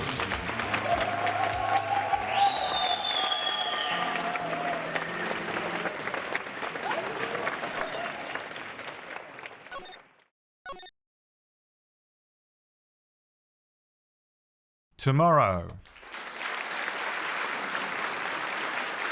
I can't do that much Ace Attorney, man. I'm so fucking tired, it's crazy. Remember when Denki just fucking laughed so much at my Russian accent and I still to this day have no idea why? I'm now so self-conscious about it, it's crazy. I'm not saying that I've got the greatest Russian accent of all time or anything, but I still don't know why he did that. And now I have such a complex in my head every time I do a Russian accent. You'll notice that my Russian accent has never come back and is not available to anyone anymore.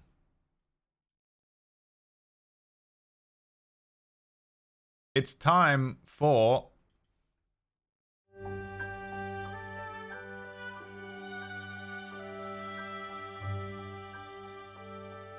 I'm gonna do some power washing.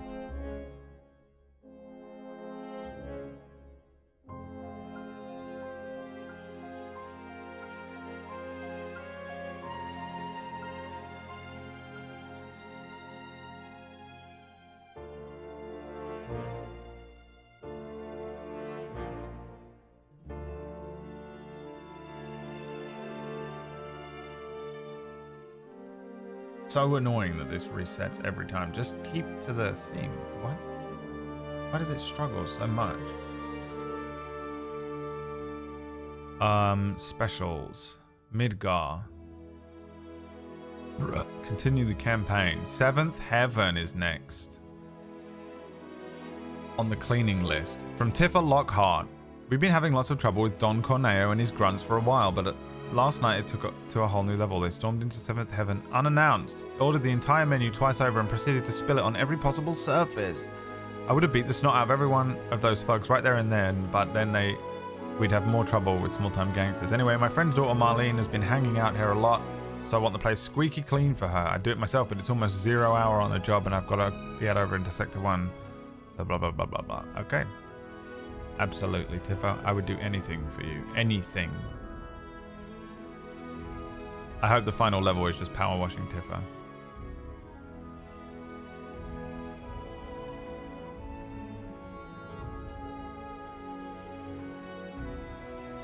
Holy fucking shit, dude. Oh wow, it really is just... Dude, they just ported it in, didn't they? It's sick.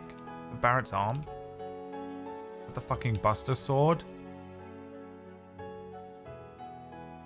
You know what would be a really nice touch if there was just a single glass there. That's crazy, man. The drawing Marlene did. Let's watch that first. It's the most important thing in here. I love that that would never work. I'm washing a piece of paper.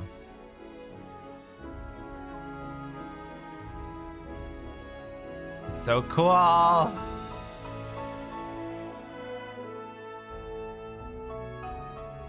This fucking thing. I have no idea where to start. What do we do first? Chairs and tables. That's a stool. James is in it. That's not a chair. That's actually a stool. Is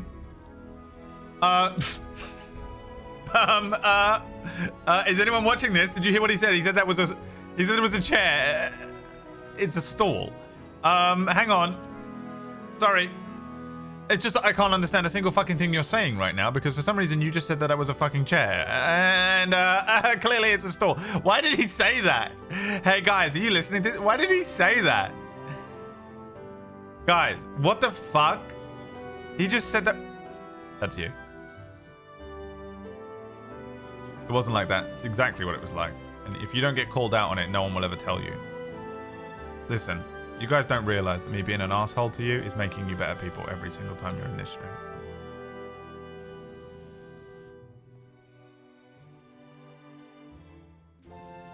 You're welcome. Literally anyone that ever has to deal with you ever again. Because now you'll think about it when you go to do it, won't you?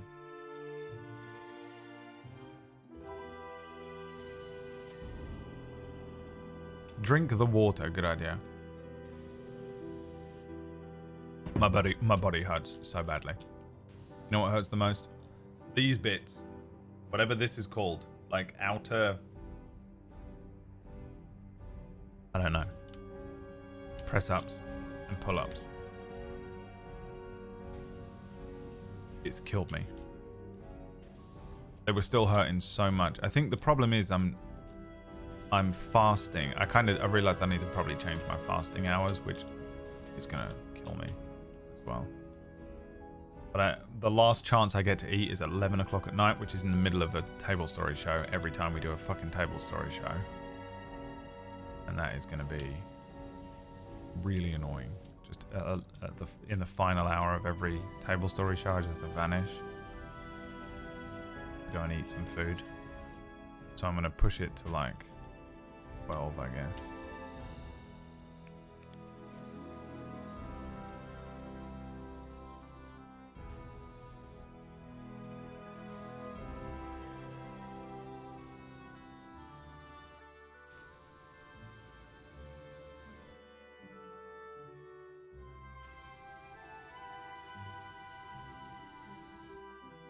$16.8, that's what I'm on.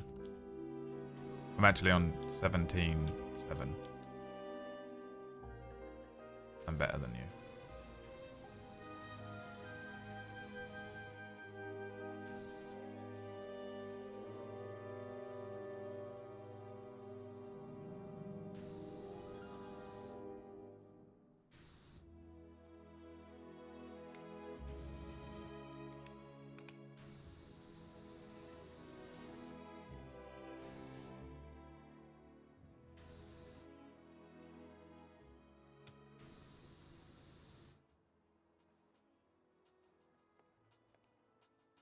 Pectoral muscles.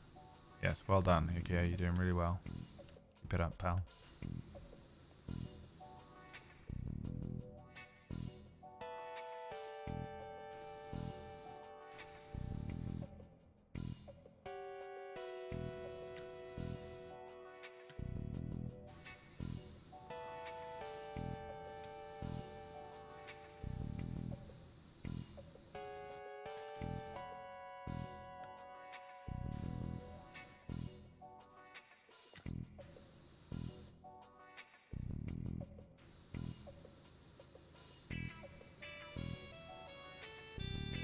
Need that protein. Yeah, that's the thing. That's what I was going to say. I don't have... I don't eat any protein at the moment after I work out, which is what I was doing before. So I work out one day, then I eat a bunch of protein, and then I don't work out the next day, and I work out the day after, and then the protein has fixed me. And I am no longer in absurd amounts of pain. Am I supposed to get under here?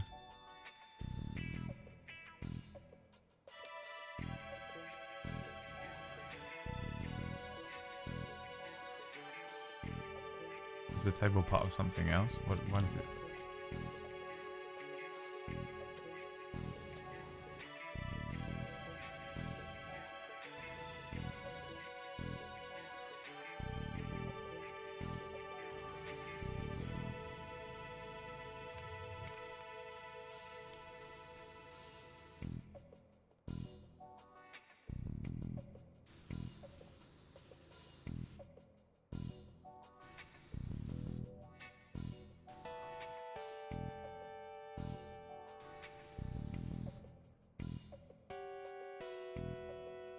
Matt Scholl's clearly never played a Final Fantasy game. Embarrassing.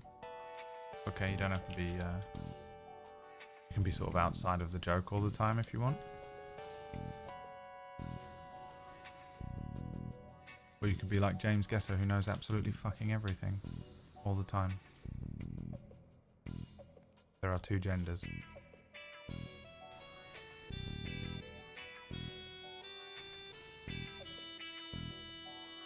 Filthiest part of any pub is the underside of the table, and yet these are fucking the cleanest tables, underside of tables you've ever seen in your life.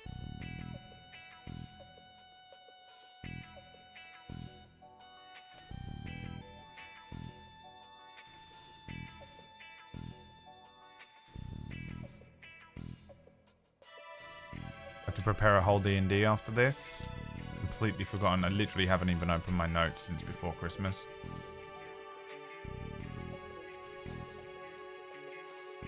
And I have like a general remembrance of what we were doing, but I don't have a specific I need to GM it remembering. 2 new players. So now we're up to 450 different players in the campaign, which is perfectly fine. It's all good. Don't freak me out. Doesn't make it almost impossible to GM. It's all good. Don't worry about it.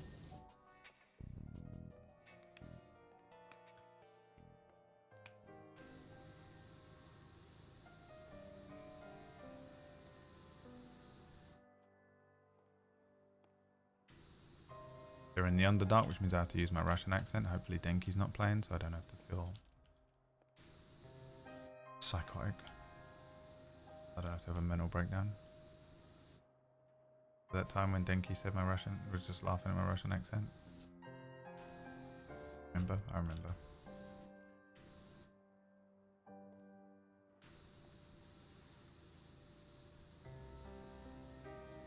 I can't believe you got 100% on that psychopath. Does that not freak you out, Mercs? that would scare the shit out of me. That would scare the shit out of me, man. I mean, I kind of figured.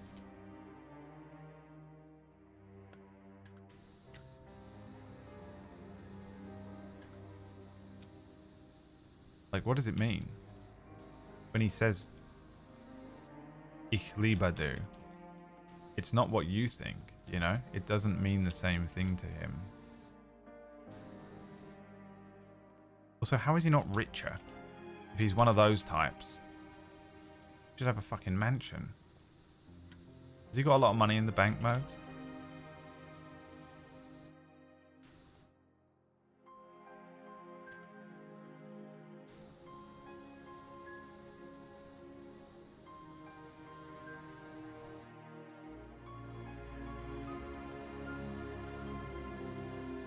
He actually isn't one of those types. I mean, okay. Print screen that. We're going to need it in a few years. In the divorce proceedings.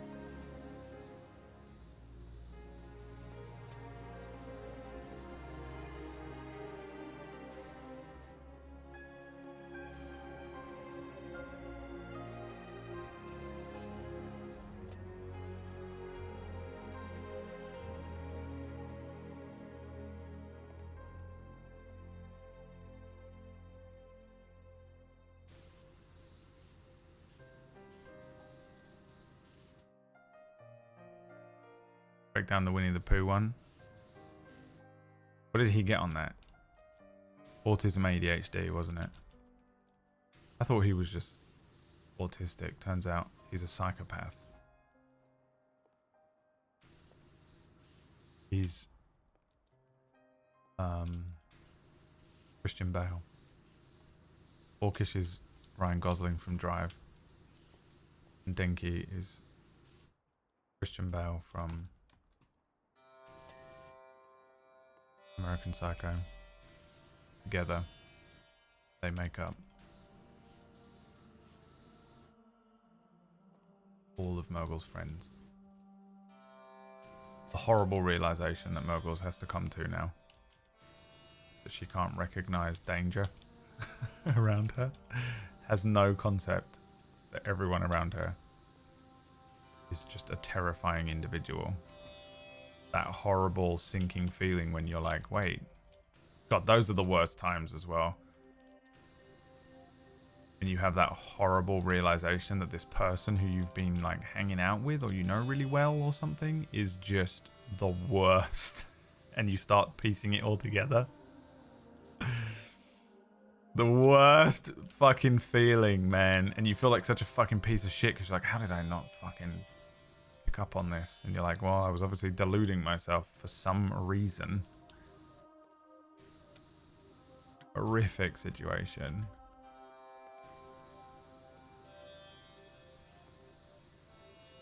The jury's still out on Orcish, but I think he's just poor.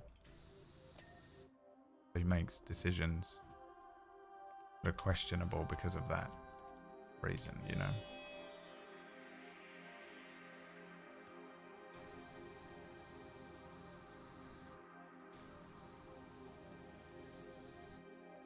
Hi, DD. DD's ADHD. 100%. That is her singular mental affliction.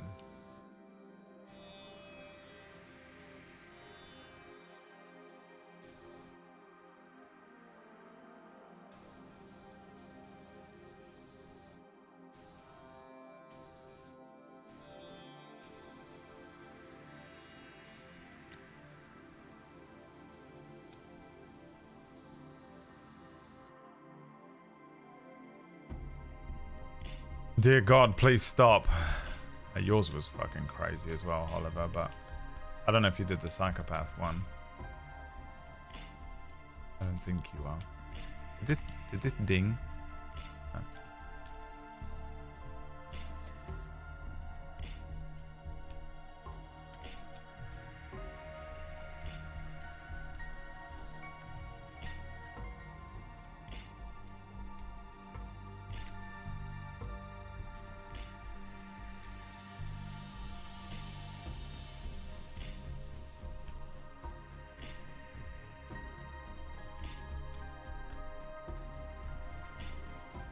Sometimes we see what we want to see.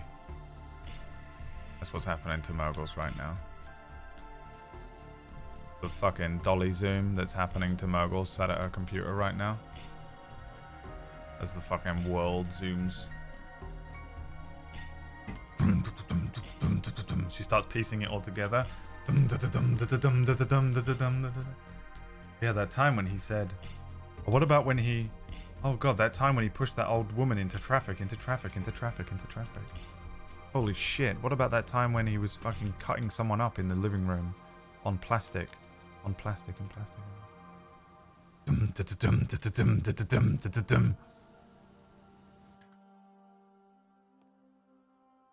A horrific position to be in. It happens. We've all been there, trust me. All been there.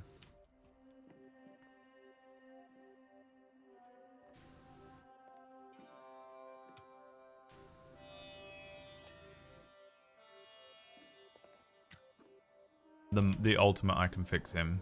Mogul's 100% going to end up in one of those fucking barrels that they melt people in. Those serial killers. Ted Bundy always put them in a fucking barrel. In a fucking lake. It's all good. I mean, listen. Am I going to give a eulogy? Is that what it's called? At your funeral? Yes. Am I going to say, told you so? Yes. Am I going to feel good about it? No. You know what's really, really scary? Is that I'm always right about this shit. Eventually. No one ever... Dude, that's the scariest part of this. Is he joking? Or is he using his incredible senses of insight? And no one ever listens to me, man. It doesn't matter. I'm always there like, this person's a piece of shit, this person's a piece of shit. And they'll be like, no, it's not. It's really nice, actually. He's a really nice person. And he's... And then you're like, all right, well, I'll just piss into the wind for a couple more years, I guess. And eventually, man, people fucking...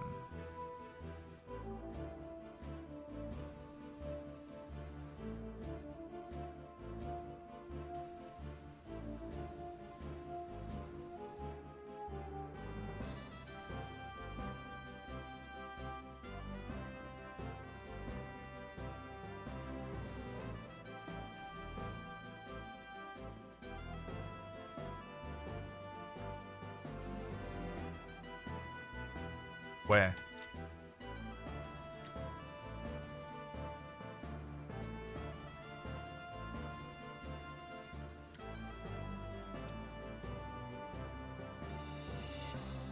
How's this thing not done? Oh.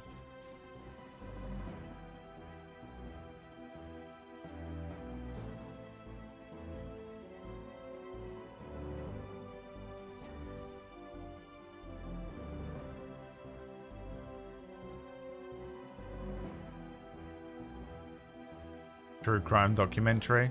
It's just going to be clips of me going, look, wow, is anyone surprised? Just showing Discord messages and clips of this stream. Wow, crazy. He was a murderer? Wow. He went absolutely insane over a fucking Valorant loss one day and killed his wife? Wow, that's insane. Unbelievable.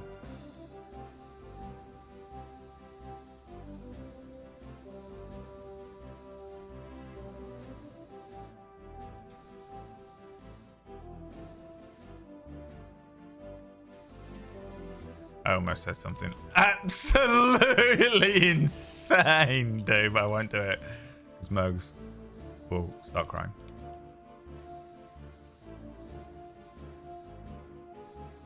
Good though. Just accept that it was good.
I'm still going to be diverting everyone away from the horrific truth, yeah. Well, let's not rock the friendship boat here just because someone killed someone.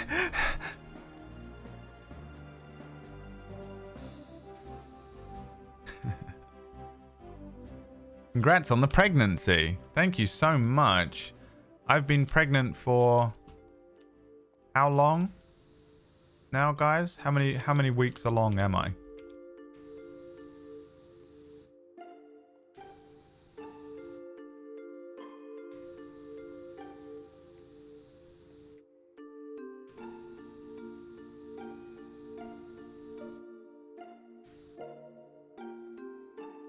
$13 months, wow. 13 long months it's been.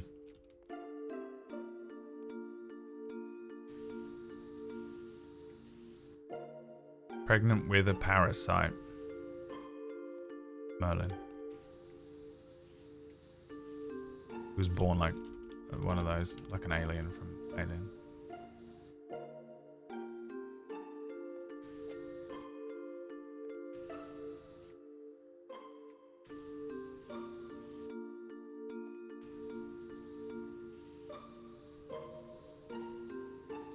Kind of wish that film wasn't called Alien, because it's annoying to have to say an alien from Alien. James is in the chat. Well, they're actually called xenomorphs. They're actually xenomorphs in the movie Alien. Sorry, James. You're right.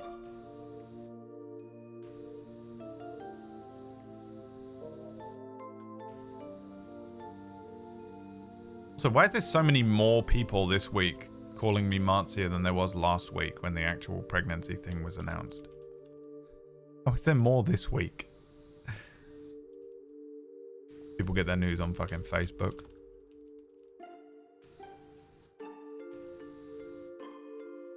This guy's gonna come in and this guy's gonna show up in the chat tomorrow and be like, guys, they hit the second tower.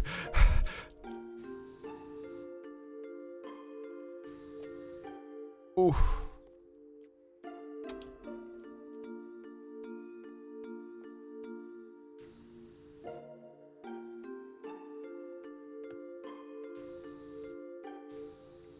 It's interesting, a different way we handle doing stuff in Powerwash Sim. How do you do it? Wow. The things, I want to just watch everything Gary does. I'm desperate for Gary to upload on TikTok.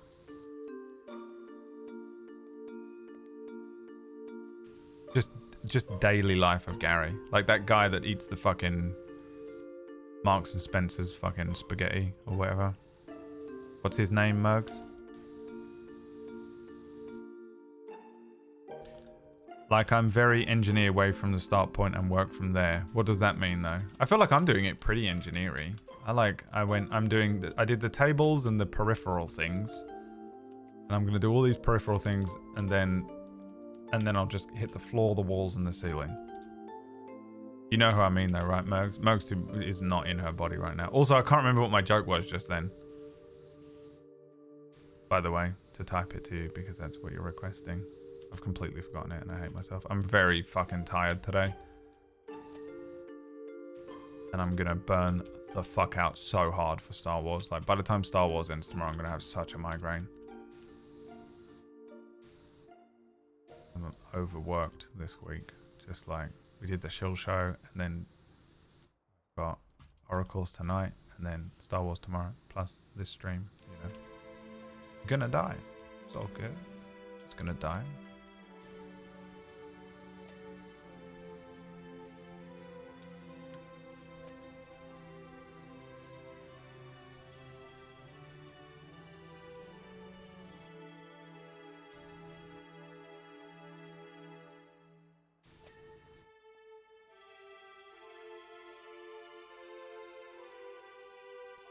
Mugs in crisis mode. It's not normal to be in a plastic covered room. That's really weird.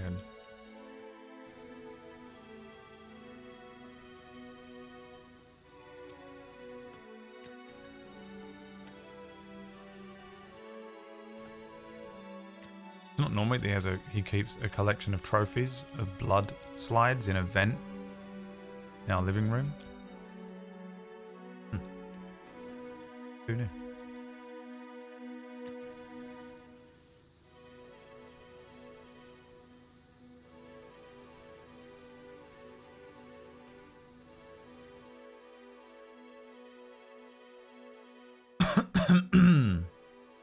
I clean one area and clean everything in that point and then move on to the next. No, that's disgusting. That's absolutely disgusting.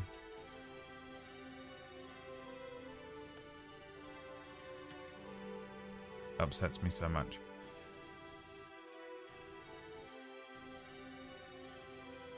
And you're wrong.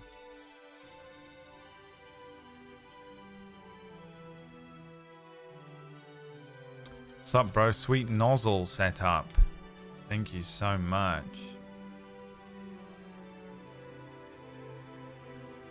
I actually don't know what I have on this. How do I see the fucking thing? What do I have? Wait, how do I see it? This? I have the Prima Vista Pro. I think I bought one. Is that the one up from this? Improves the range while being able to stay quite close. I think I did buy one. I think this is an upgrade, but I don't remember.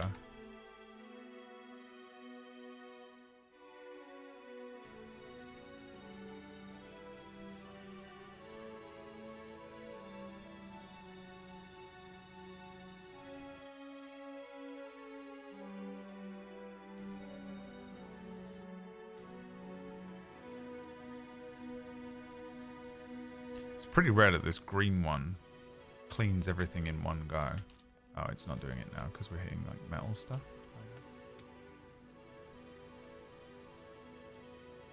Like normally I have to be on this one all the time.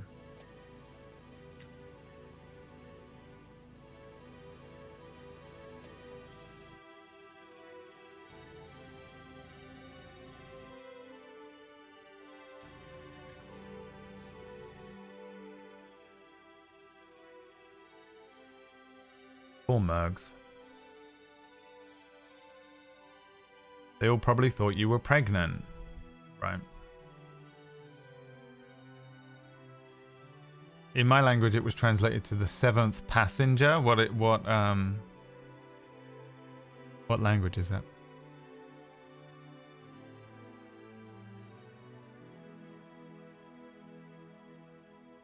Really, you should clean from top to bottom because of all the dirt runoff and spray from the ceilings. That's true, if it was real. If it was real. Has Denki played this game? God, can you imagine how scary it would be to watch Denki play this?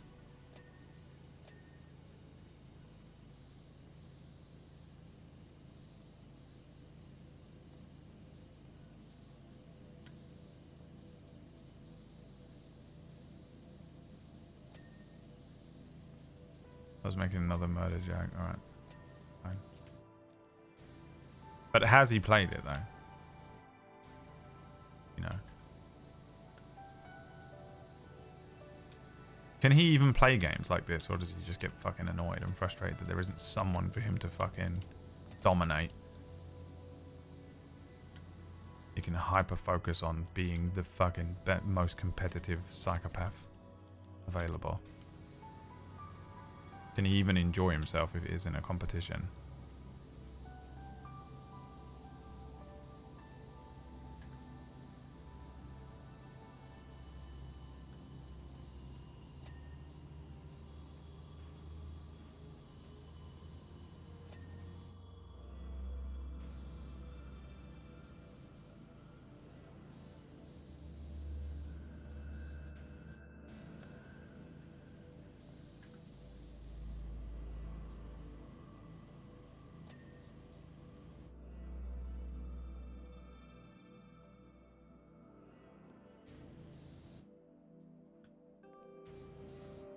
I don't even get that.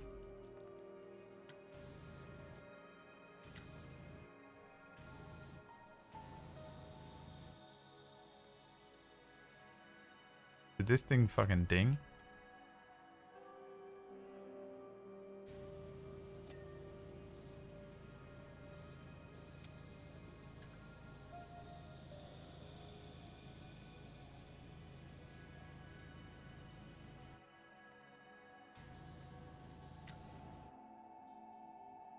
Visceral cleanup detail. I've never played that, but it does remind me of that one stream that Emma did with Noodle, so probably never play it now, will I? Probably gonna just fucking play anything else.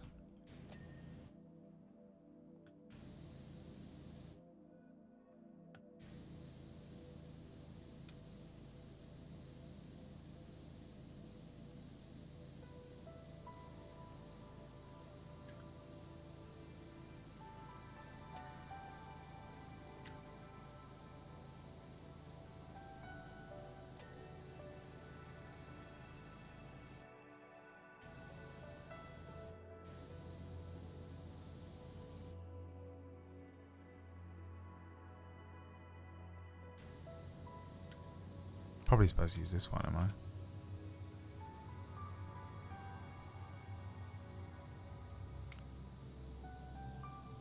With a little clip wobbler.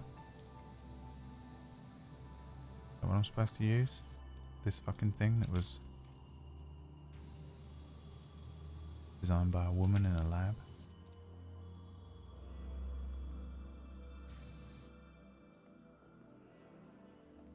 Is that when you came in, Lollipop? I don't fucking get that.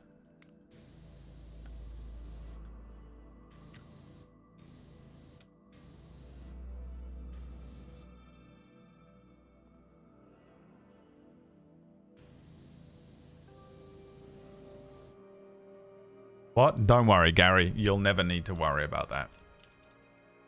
Don't you worry, my friend. You just keep lining up your toy soldiers or whatever you do for fun.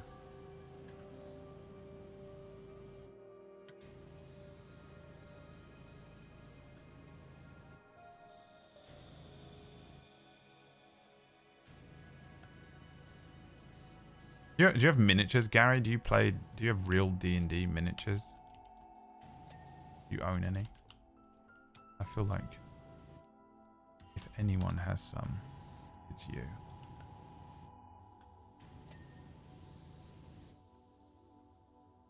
I do, a bunch. Okay, well, your name must be Gary, huh?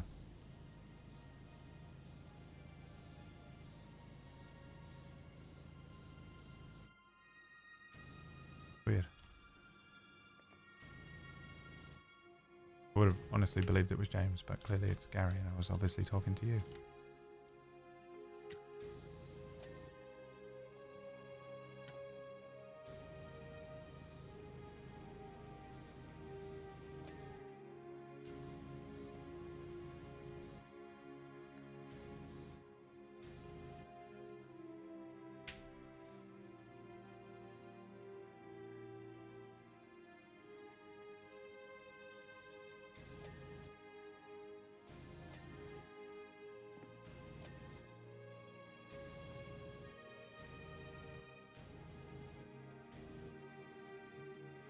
Somehow that is not dirt.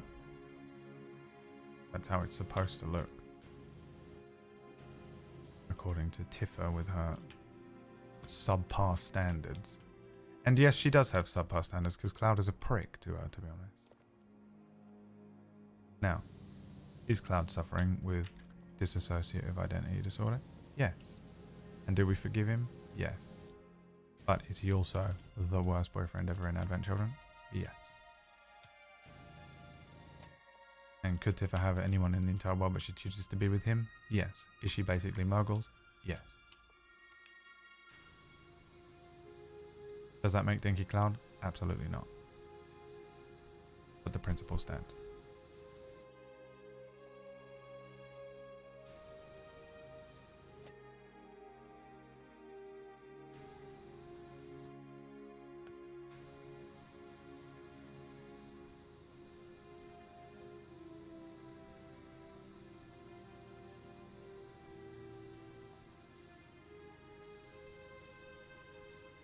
Did he just call me Tifa? I'm glad that's what you took away from it.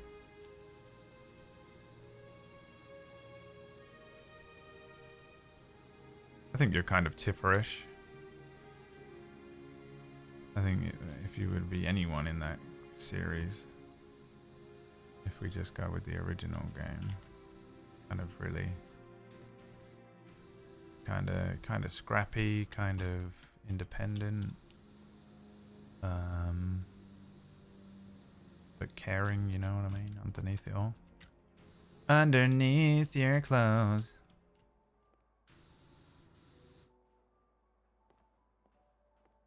Phoebe would hate it. She's going to hate it, but she is Aerith. As much as she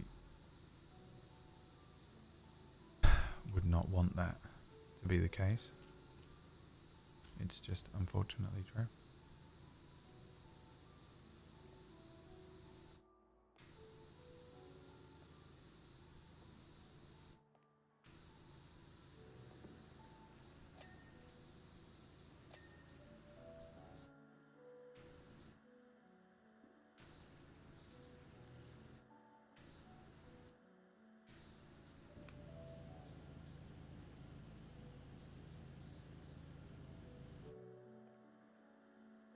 Oh, cool. You can clean the Star Wars cantina in this game now.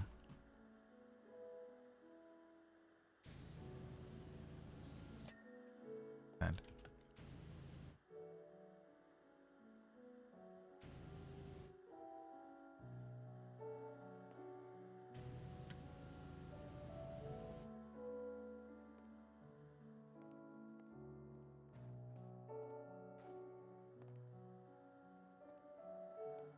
Whack is 100% Sid.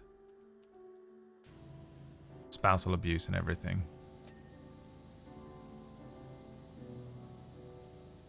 How fucking insane is it that Sid just beats the shit out of his wife in that game? Is that going to be in the remake? Can't wait for it to be in the remake and everyone realizes that they hate Sid in 2023.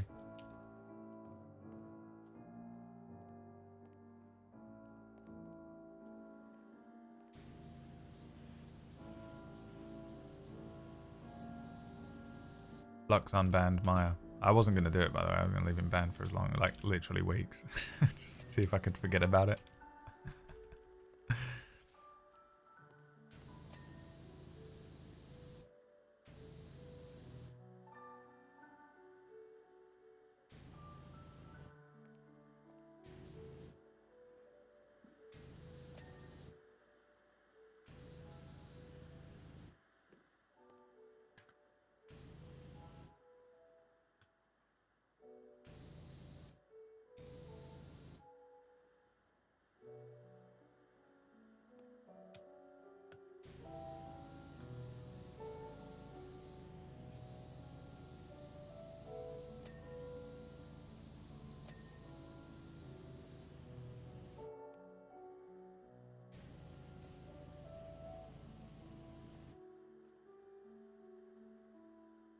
Could have had Maya jury duty. Yeah, I don't think we can. I think someone's ruined any chance of any jury duty today anyway.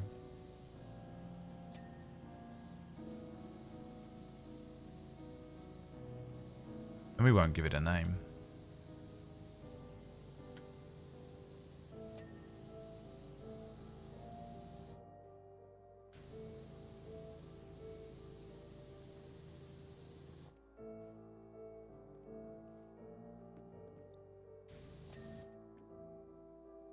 Why does it sound like there's someone else in here, dude? It's freaking me out. Imagine it was someone in my house. Thinky. Surprise, motherfucker.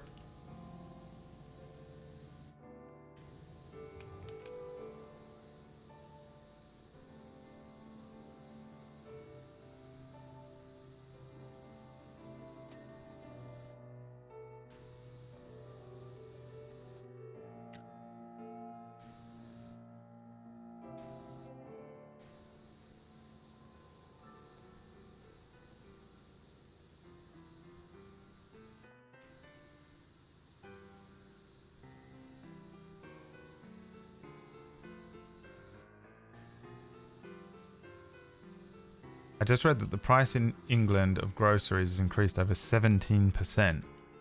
Yeah, it's fucking horrific. It's like, you know what's really, really annoying about that is that I finally am not eating just endless Deliveroos and I'm cooking my own food and I'm like eating relatively well. And then this all happened. I fucking hate all those fucking Brexit pricks, dude. And I hate all the fucking politicians who manipulated everyone's racism into being... into this. Like, it's so weird, dude. Like, Brexit, literally, there's no way, even if you're a fucking big fat rich bod, Rishi Sunak. I mean, I'm not saying I understand it that well, but it's just an obviously awful, awful choice. I hate them. I hate them so much.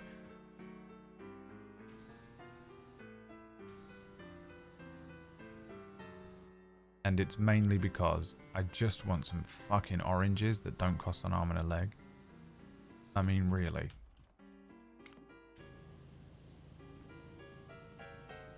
It costs me so much. Like, I'll do like a 50 quid shop. I'll go and do like... I'm like, okay, this will be... £50 would last me a month last year. And now it lasts me a week. It's killing me.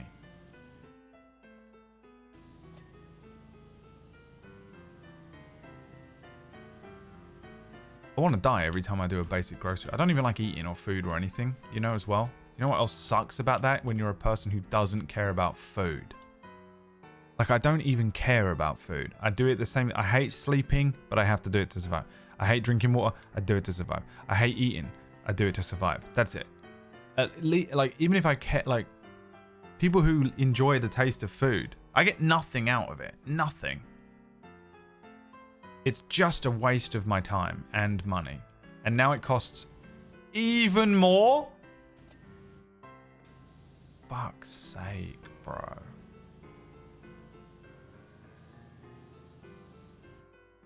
That's why I eat nothing but Morrison's own brand flakes at the moment. I eat Morrison's own brand, like economy brand flakes. Economy fish fingers. Wow, that took you so long to do that, whoever that was. You were like, oh, I can play that card I got. And then the joke was over so long ago. Imagine this TV got pressure washed. Imagine that. And it still worked. £50 gets you... Dude, I come back, I'm like, okay, that costs how much? £56. And I take the stuff out of the fucking bags. And I put like 3 things in the shelves and like 1 thing in the fridge. And I go, what the fuck? How? How is this all I got? Like, I don't even realize it till I get home. I get home and I'm like, what? Or like I order it on from Morrison's online or whatever. And I go, what the fuck? And it arrives and it's like, how? It's fucking weird. It's really weird to look at.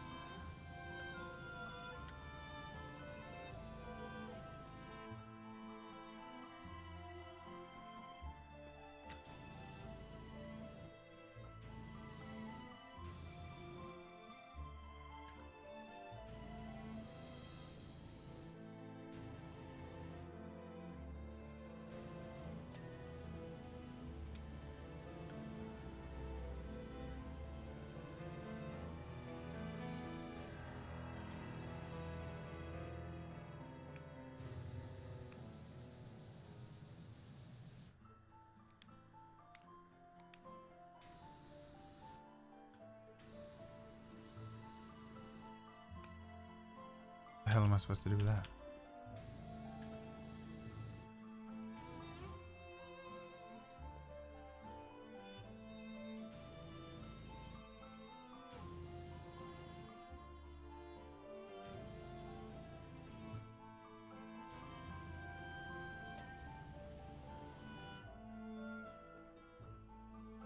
Just a photo of the bar. That's a missed opportunity. Could put something cool in there, huh?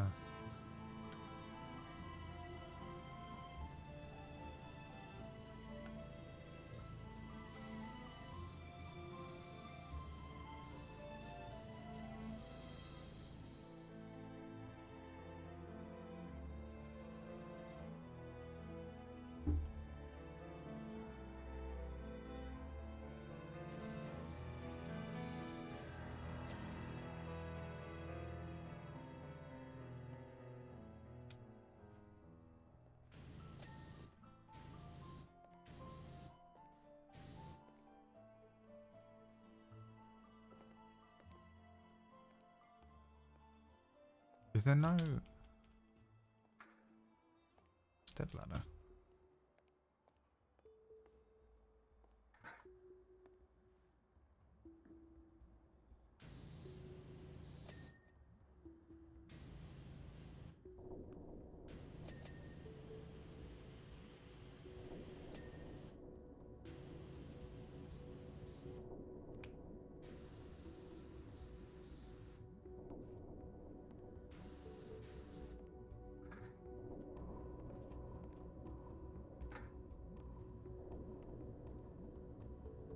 Asking friends of mine why they voted Brexit was the real eye-opener. They had no clue what the hell they were voting for. Yeah.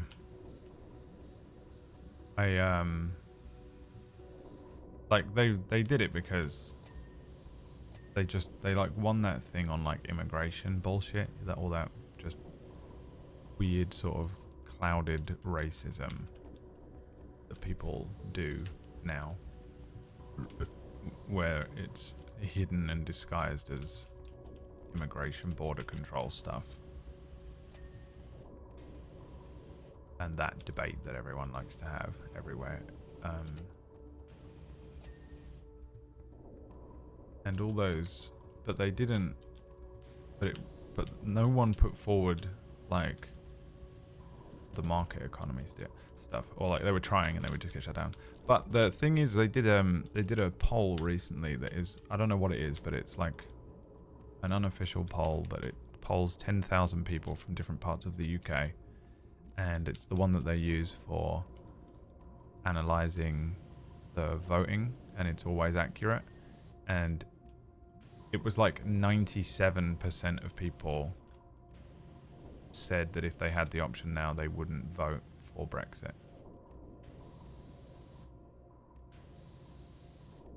Cool. And now we have to live in this fucking hellscape until either we're allowed to fucking... We can just undo it as well. That's the most annoying thing, is we can just undo it. They could just undo it right now. But they won't. And you, like, at some point... What worries me is when people do stuff like this and then now they have to save face. They're like, clearly this was a mistake. Just admit it was a mistake, undo it, and we'll all forget about it. But they won't, because they have to like double down, right? Because if then it's like, if the Conservative Party are like, well, it was a mistake, well now no one will, you lose trust with your voter base or whatever and all that kind of shit, and it's just fucking fucked, man. And we made hell even worse, just fucking hell world. All of us are living in hell world, and it's great. Everything's awful. And just basic, simple living stuff. Impossibly difficult. Great, cool. Well, thanks very much. Luckily, there was a lot of racists in the north.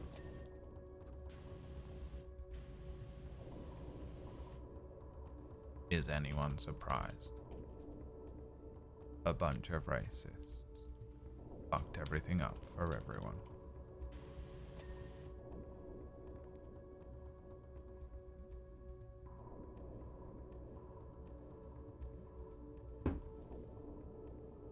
At Brad Woto. This is going to be a fucking...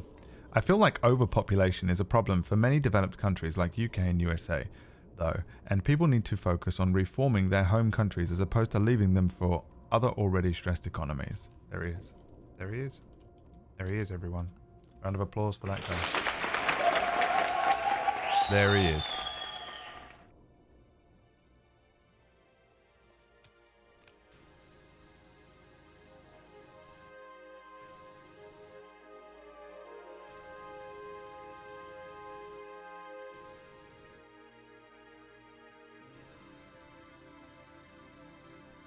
I knew I didn't want to read that message because you wrote at Bradwater, which is just someone who... I hate when people at me in the chat. Sometimes there's good reason for it, but most of the time it's just someone who has an opinion they want to shove in your ass.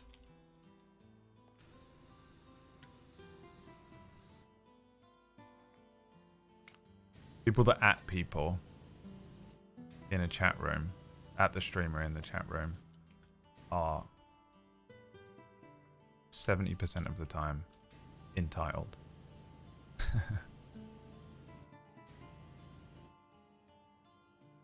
the fuck up, PB, you fucking piece of shit. No one likes you anyway. Dickhead.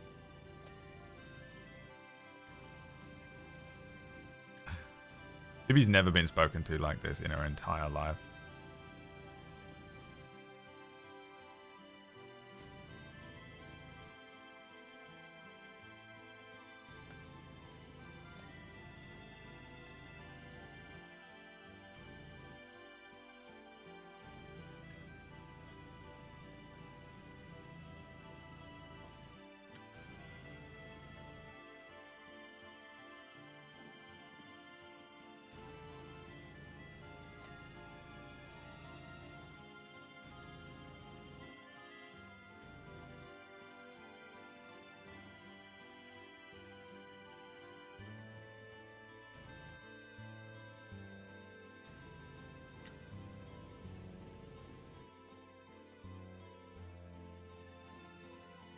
My hands are cold. I have to sit on my hands for a second.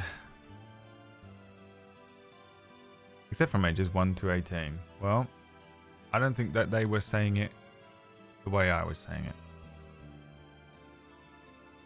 Have you tried not having breakfast? That's exactly what I'm actually doing. I don't eat now. To save money, lose weight, and kind of feel better, but I need to get over this first week or two. I remember this from last time, just feeling really tired all the time because my body's used to a certain amount of food in it. And I get real lethargic for a few days. It feels like I've just got no energy. But I remember it going away pretty quickly, like a week or two. But yeah, I'm literally not eating breakfast. I'm reducing my food intake significantly. I need to figure out the next... I guess 12 till 6 I could do. Cuts it a bit fine for some of the table story shows if they end a little late or whatever. What shows am I on? Kingmakers usually doesn't end at 12. Spellwind sometimes ends at 12. My show usually ends at the same time as Kingmakers. What else do I do in the week? I think that's it, so I should be okay.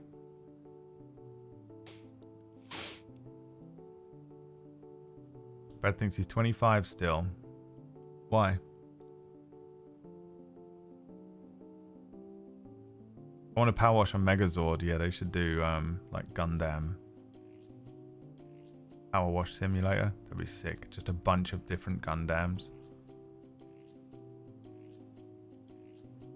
Boomers shoveling food into their faces on retirement. Have you tried not eating food? In their fucking house that cost $3 in 1951.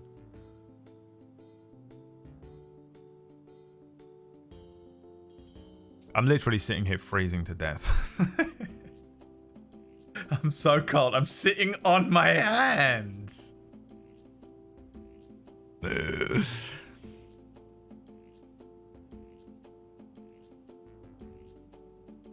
Hi, Cord. Hi, Cordites. They're called the Cordites now. Why is it every time I mention that I'm doing intermittent fasting, which is something that I've done before, I understand, Valkyrie has an immediate opinion on it? Why does it freak you out so badly? Why is that the one thing that it just freaks you out completely when I mention it casually? You think that's what it is, Biz? Send me a picture of what you look like, Valkyrie. Is what they are called now. Cordyceps. Yeah, Cordyceps is better. It's trending. But I think it's bad for you to ignore your body. I'm not ignoring my body.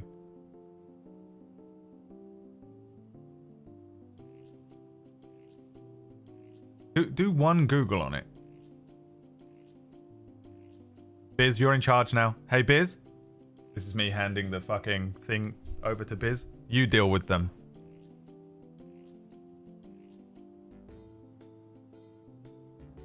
If I'd just listened to my body, by the way, I'd be dead by now. Just so that we're aware, Valkyrie. If I did nothing but listen to my body, I would have done so much heroin, I'd be dead.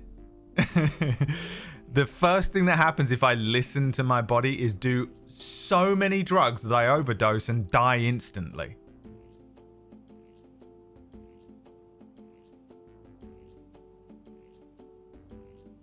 Valkyrie, you're now officially never allowed to mention anything like that ever again in this chat room. I'm not kidding.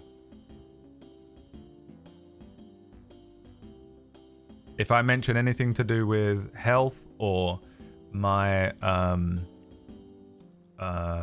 intermittent fasting or workouts or, you know, stuff like that, you are forbidden from speaking about it ever again. Lux was here. I think Kujio's here. That's it. And Biz Cotter will be watching you like a hawk. The rest of you can talk about it, that's fine. But Valkyrie just annoys me so much every time I fucking talk about something that I understand perfectly well.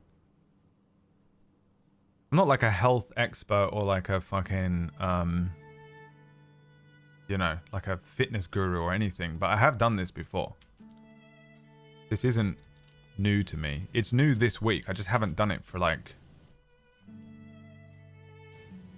maybe a little over a year with the intermittent fasting stuff, and especially towards the end of last year, I was elite. I've been eating a lot more food,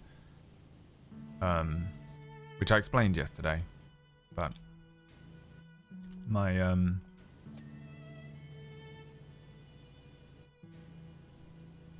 but I did all of my research on this intermittent fasting. I did less hours. This is admittedly more hours. And the first week of it is kind of rough because you have to adjust. There are adjustment periods for anything you do. Like, just because I'm mentioning here that I'm very tired and a bit lethargic and very obviously... Like, the other day I went, I'm doing intermittent fasting, which means I haven't eaten since 11 o'clock last night, so I'm quite hungry. And Valkyrie went, well, you know why you're hungry, right? It's because you haven't eaten. And I wanted to kill myself in that moment because I just can't stand sharing the same universe with some people at times. The most frustrating thing on the planet ever. But it's something I understand and I know my body very well. Guys, the way to lose weight is reduce carb intake. That's really it. And if you don't reduce carb intake, up carb burning. Do more exercise. You can burn calories by just reducing how much you eat every day and continuing to just sit. You can sit still all day and just eat slightly less. Just make sure you're getting the right type of food. You're getting the right minerals and vitamins in your body. And enough of it. It's not like I'm ignoring food entirely. Like, I need 2,000 to 3,000 calories a day, and I easily do that in the time when I eat. There's just a window in which I do it. It's not just this thing, like, I don't know why you think I'm just, like, not eating anything, or I'm only eating, like, well, I fucking, all I've got is this, t-shirt. There's just no vitamins or minerals in it or of any use. And that's all I eat, and I eat that once a week. That's not how it works. Jesus Christ. I'm not just starving myself to death and being like, well, it's crazy. I'm hungry for some reason and I'm starving myself and I've died. Oh my God, how did I die? Wow, this is insane. How did that happen? Valakari, that's what Valakari thinks I'm doing. Like I'm just starving myself to death.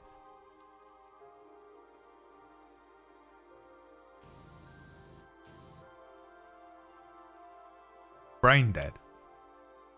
Legitimately brain dead people in the world. Just out there, man. These people are out there. They're driving cars. They're driving cars on roads that your kids are crossing. They voted for Brexit. These people are out there. They can vote, man. They can do shit. They're allowed to operate heavy machinery. They're serving you food.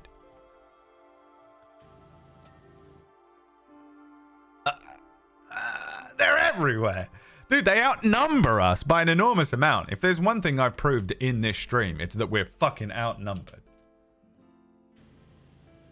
Terrifying. Hell world.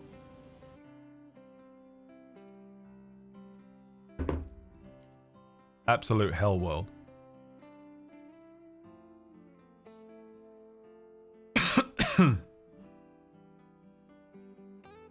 Let Ratch and I visit you. We'll feed you and give you a nice tuck into bed. I can feed myself.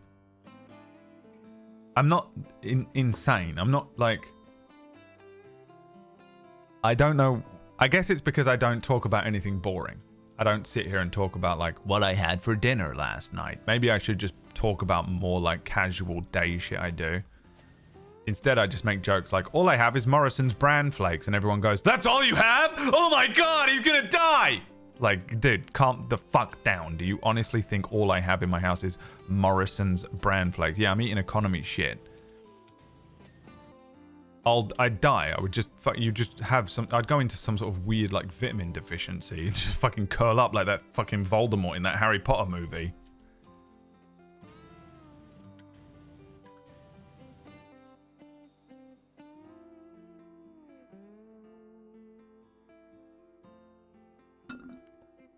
When I started exercising, the amount of acquaintances that suddenly had opinions on my workout habits was unreal. Yeah, dude. They're all concerned. Everyone gets so concerned for you, and you're just like, hey, I'm healthier than I've ever been.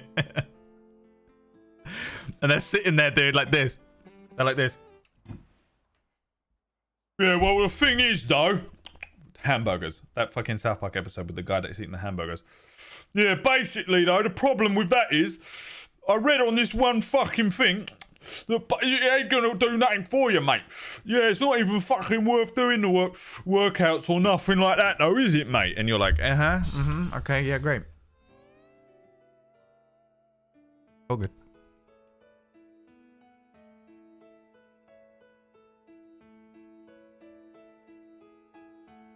This is for Sarab.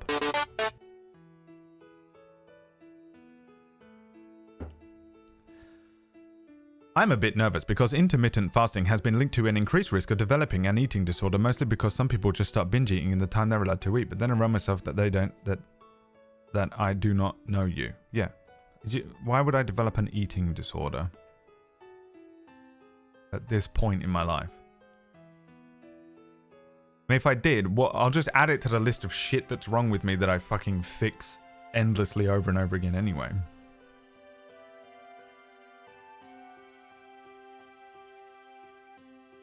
What did you have for dinner last night? Chicken and rice.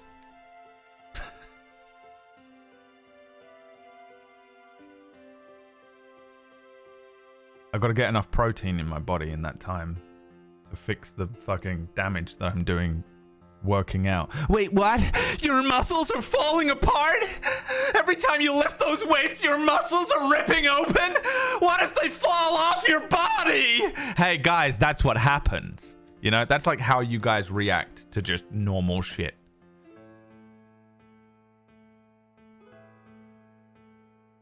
That's how you grow muscles. Did you know that? Insane people. Everyone is insane. I was going to be a personal trainer. Yeah, you can't, man, because then you have to deal with fucking people. Yeah, Lollipop, just listen to everyone online. Get all of your advice and facts from Twitch chat. We can feed you weird meals. Absolutely. You're more than welcome to come to my house and feed me during my window of feeding time.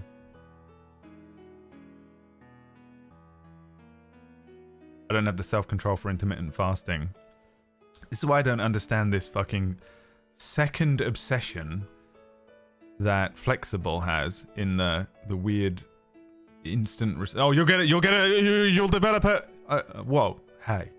First of all, you're going to develop an eating disorder because you're so scared of it that clearly there is something going on with you. That is something to do with an eating disorder. I've never had any kind of eating disorder or anything like that. I've got a lot of fucking things going on in my head, but food and that kind of thing has never really been one.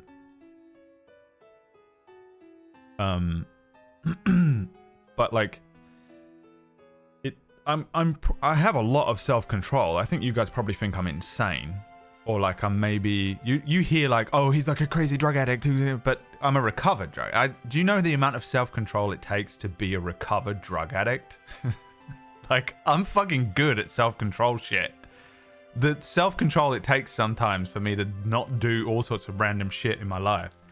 The amount of therapy I've been through, the self-control it takes not to just fucking kill myself every 3 seconds.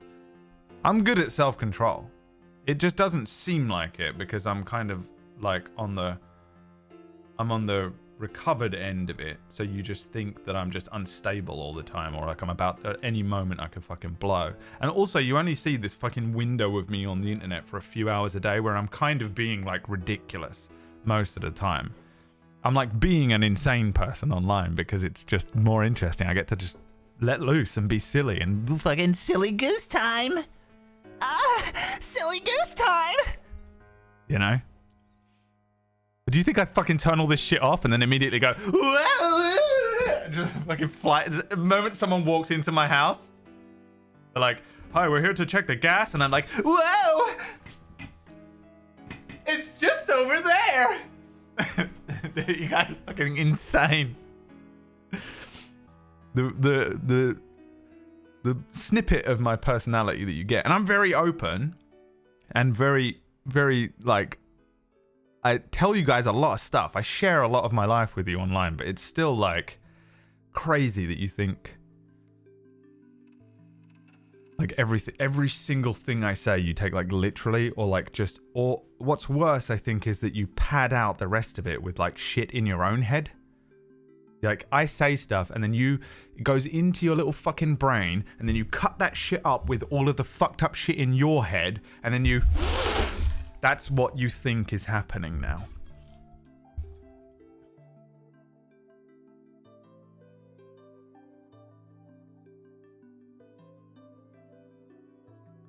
People need to understand their bodies to truly do anything. Oh yeah, dude. I know my body really well. I'm just out of shape and older. I just have to take into account that I'm older, I'm out of shape. I don't have my young fucking like boxer body that I used to have, but I was in good shape for a lot of my life.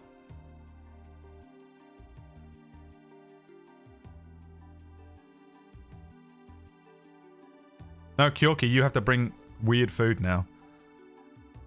I expected fucking you and Ratch to show up and be like, "We're here. We have a sautéed bat." What?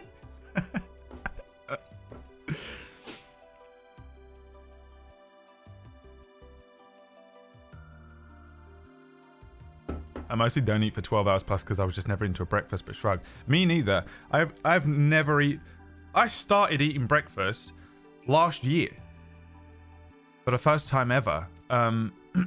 But it was because I was working out.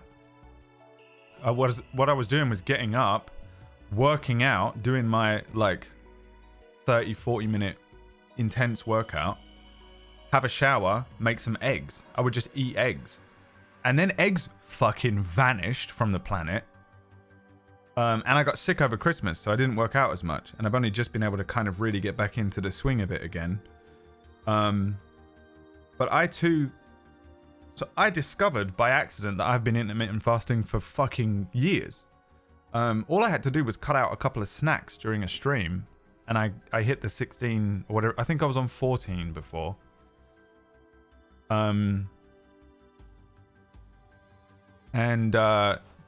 What happened was Emma got sick, and we started living around her food schedule. Like, everything was around her food schedule because she could only eat at certain points based on her blood sugar. So I noticed when we started to focus on that and realize that, I noticed when dinner would be later in the day because we were waiting for Emma's blood sugar to come down to be able to eat, that I was dying. And it was because I hadn't eaten since yesterday. And it would be like really late. I'd eat some bullshit, maybe eat some snacks, go to bed, get up. I used to immediately get up and I would either be editing, or after that I would start a stream instantly. I'd stream through, end the stream at 6, and I have now done the entire thing. I was going to bed later, so it was a few less hours. But I was like, oh, if I just don't eat like one, because normally I will just sit and eat just a little thing in the stream, or just a pack of crisps or something like that. And I would just eat this one thing and be like, okay. I was like, if I just don't eat that, I'm doing this intermittent fasting thing that's all the craze. And I was like looking into it, and I looked it up, and I watched all these podcasts and learned all this random shit about how to do it. And you've got to do it right, but it's still not too difficult. And then I just did that, and I was like, oh, I'm doing it already. So I did it for like 3 years. I just didn't do it last year because I think probably because I went crazy, I would assume. I just fell off it. So all I've got to do is just carry on. Like, this isn't like some crazy thing I've decided to do on a whim that I've never looked into and I don't understand. I just went, you know what? I'm going to starve myself for 23 hours a day.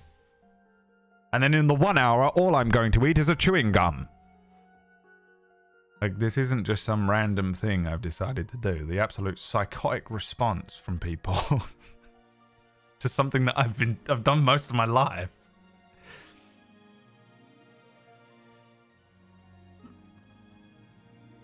You guys are fucking crazy. The internet is fucking insane, dude.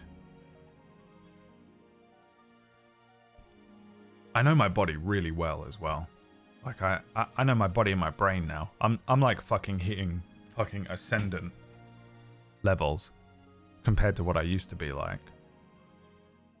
Does a Red Bull have a full day's vitamins in it? No, but I think a Red Bull may almost break the fast because you're really only supposed to have water, but you can have tea and coffee. So I'm like, well, that's a Red Bull. I don't know how much it fucks the thing up. I haven't really looked at Red Bull yet. I know that G Fuel didn't. I remember looking at G Fuel and there was something about G Fuel didn't have it. Red Bull might be a little different. I'd have to look into it properly. I just need to, the first thing I need to do is get over this like 2-week part. There's like a point at the beginning. And I remember even when all I did was drop that one daily snack. I remember it really clearly, like how I was like, oh, I'm dying. I can't do this. This is killing me. I'm so fucking tired. And I just feel kind of a little sluggish and a little lethargic. And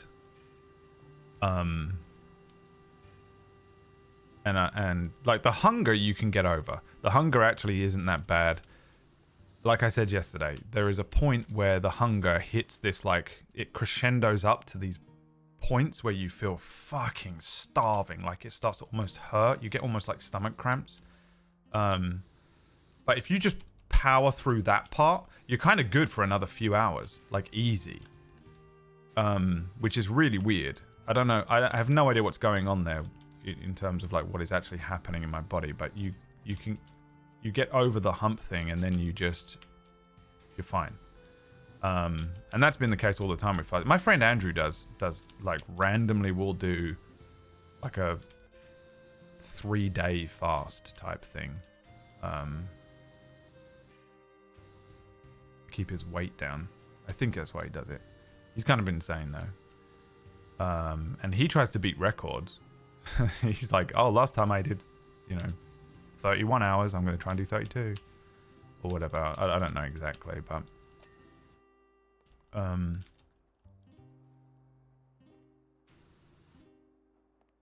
yeah, he does fucking crazy shit. But yeah, the hunger part is not too bad. It's the energy levels that I don't like being not too in control of for 2 reasons. One, I like to have enough energy that I can fucking face the day. I need to have energy or I just become suicidal instantly. Like, I know it sounds kind of extreme, but it's pretty true. Like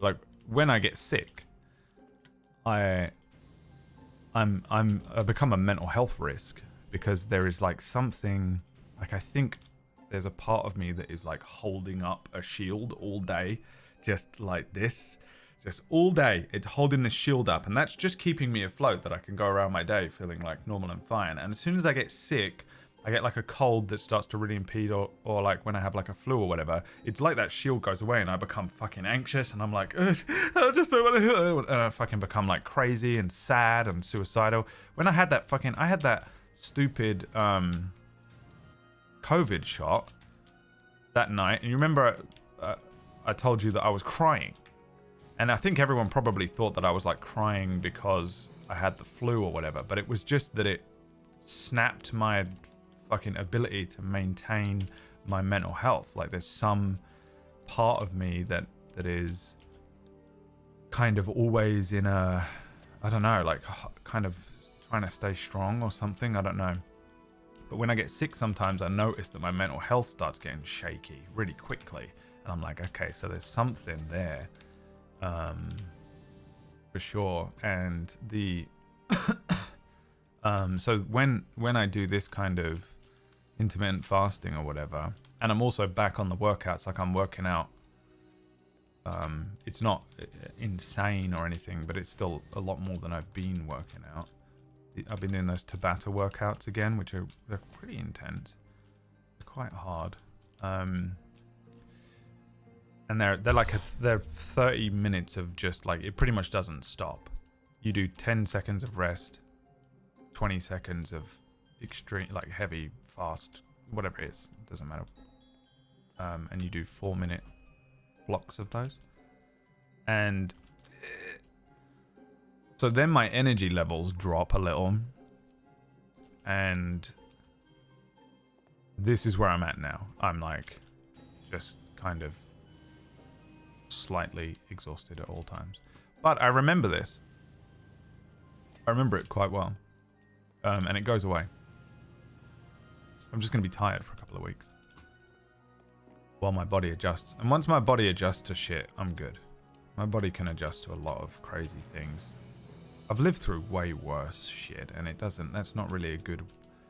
not necessarily a healthy frame of mind to be in for stuff, but it is a good frame of reference for you can do it. You can take it. Just nut up for a week, and then it will get better. And if it doesn't, then I'm doing something wrong, and I'll adjust what I'm eating. Probably would be the next thing I would adjust. Maybe something that gives me a little more long-lasting energy, like more porridge and shit. But I've got porridge and stuff as well.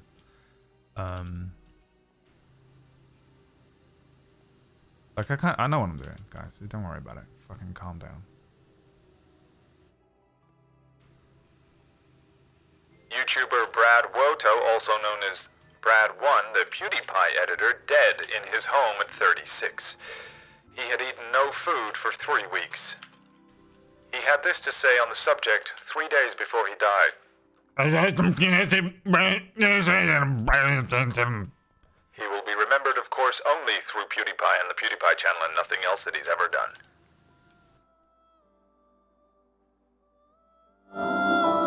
The Emma song. Are you just trying to lose weight? Kind of. Yeah. That's sort of what I'm doing. I just want to be healthier as well. Like, I just don't really move. But the fasting side of it is just lose weight. I also can just eat less. I've just been eating a lot of food. The antidepressants I'm on make me want carbs, and I just have to fucking...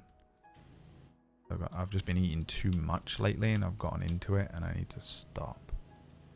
And I kind of have to take extreme measures to stop things, because while I know I gave a strong defense against all of this addiction stuff, I am still a fuck up. Like, I'm not saying I'm not a fuck up and you should trust everything I'm ever saying or anything, but I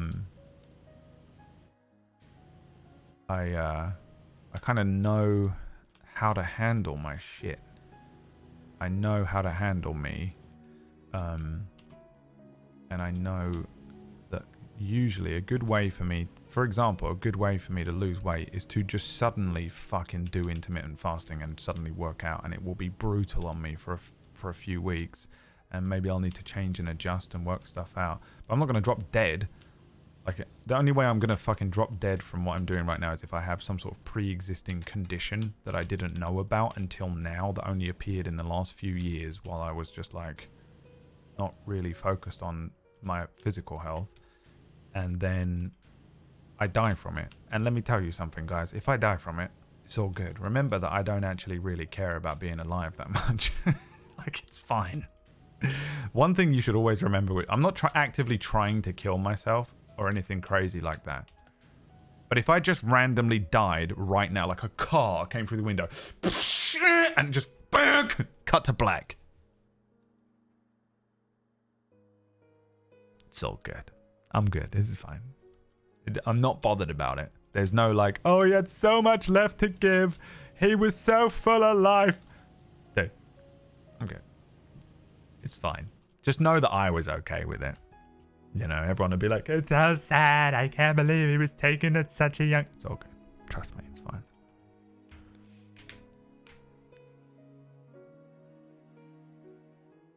$24, I don't think I can do. I don't think I'd want to. Twitch has pissed me off. What did you do, coach? You're trying to reach an equilibrium, yeah. It doesn't just happen overnight, all this stuff, you know.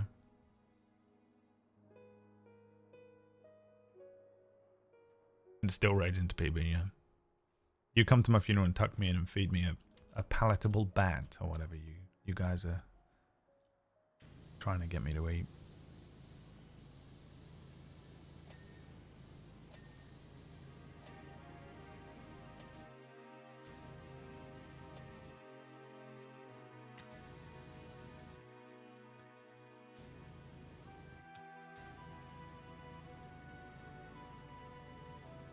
I used to be a gym rat as well. I did boxing, I did kickboxing for years. I'm by no means an expert. I'm not a fucking, you know, I'm not a, would not come to me necessarily for like advice or whatever, but I'm not going in blind. I do pretty, I understand it pretty well, and I also know how my body reacts and stuff. I know when I'm pushing myself too far, and I can tell. It's weird though, because I am older. Like, there is something to be said like about being like, it's kind of weird how shit my body is now. Like, when I was younger and I was doing all that stuff, I was like on it, man. Like, I knew I was just invincible, kinda. And now I am a broken, disgusting old man. It's really weird.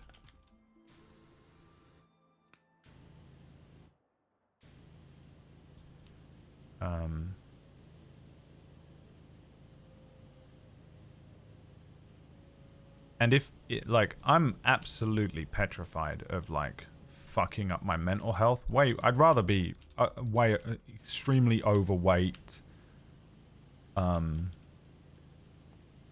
than within like a whatever I want to be weight target and mentally suffering. Like, mental suffering, There isn't anything I wouldn't do to not feel like that ever again.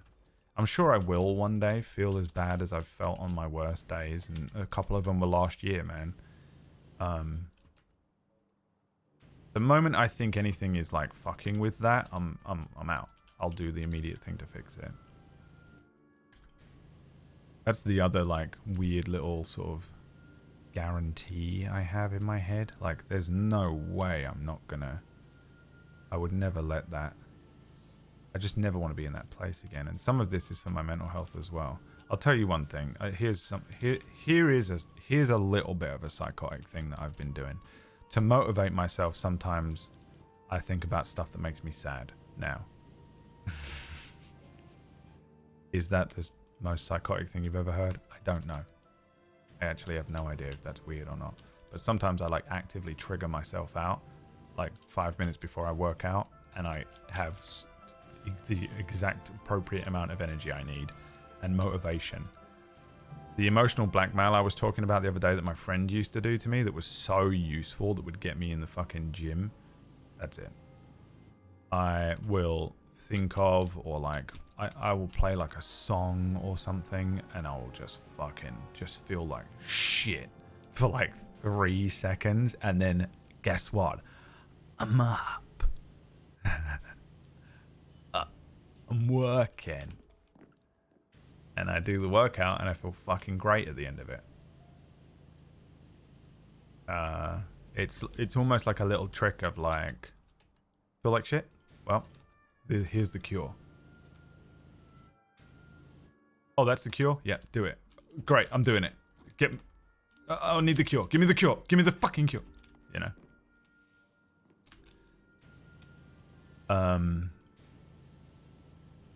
So that is a weird thing that I've been doing. Though it is, that I will say is experimental. That is some experimental science. That I don't know if that's going to have long-term devastating effects on me, to just sit there and be like, every 2 days, just trigger myself out with some crazy shit and then use it as motivation. So that you feel free to be worried about. I'm not going to listen to you because I know best.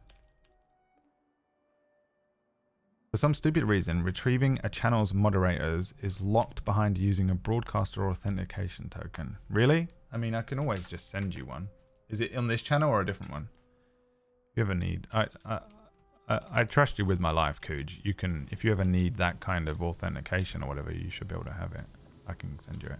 I don't give a fuck. Boxing gets you lean. Boxing was the best workout I ever did. Definitely. They fuck you up, man. I really want to I would love to get a big punch bag again and hang it up somewhere. I love punching the fuck out of those bags, and it is such a good workout. And but they're just annoying, right? I'd need to like hook it up in my garage or whatever.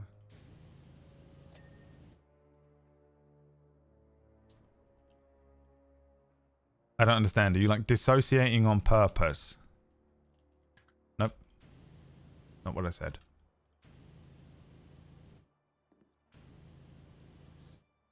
I just think of stuff that makes me sad. I don't know. That's it. I just feel a bit sad. I'm not like flat out maximum trigger my PTSD, cause me to completely freak the fuck out and need to be hospitalized.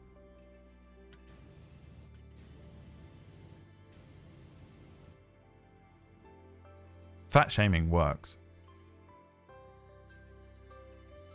After that, you'll have superpowers for the rest of the day, like you get a stat bonus. Yeah. I love days when I've worked out. Like today is one of them, but I'm also kind of still trying to get over this intermittent fasting sitch, so I'm not feeling super energized, but usually I'm like in a much better mood. I feel more funny. I feel more on it for like streams and shit.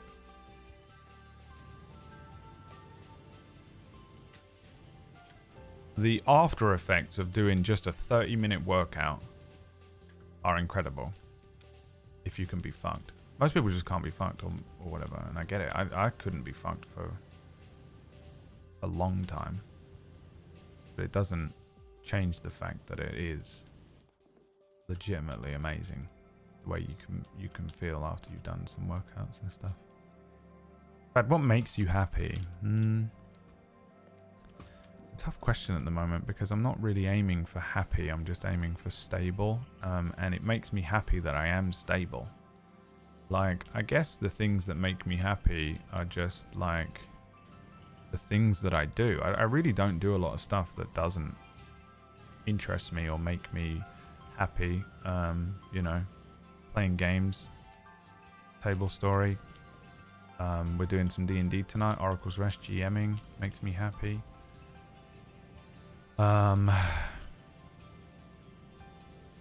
Just honestly, just sitting by myself quietly in the front room and watching a fucking TV show and just feeling at peace and calm and okay. No one's coming to get me. The monster's gone. He's on the run. I think that makes me happy, but I mean, what do you define as happy? This is a thing that I've been covering in therapy recently. Just the defining happy is a weird thing, because my definition is so warped because of what I assumed happiness was when I was younger, and what I know it to be now that I'm older, and that sort of the relationship I have with what is happy is very warped and fucked up that I'm having to redefine it. And once I've done that, I'll have a much better understanding and all that kind of stuff. So I know you were just asking a simple question and I gave you the most complicated and annoying answer. But yeah. I mean, I've been doing a thing for many years now, where I list one good thing that happened to me that day that made today worth it. Like, what made today worth being here for.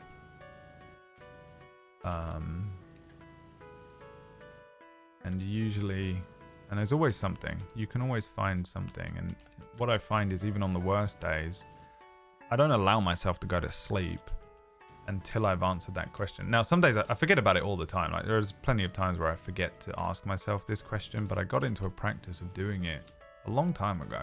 This is like 2016 maybe, where I got into this practice, this kind of mindfulness of just picking one thing.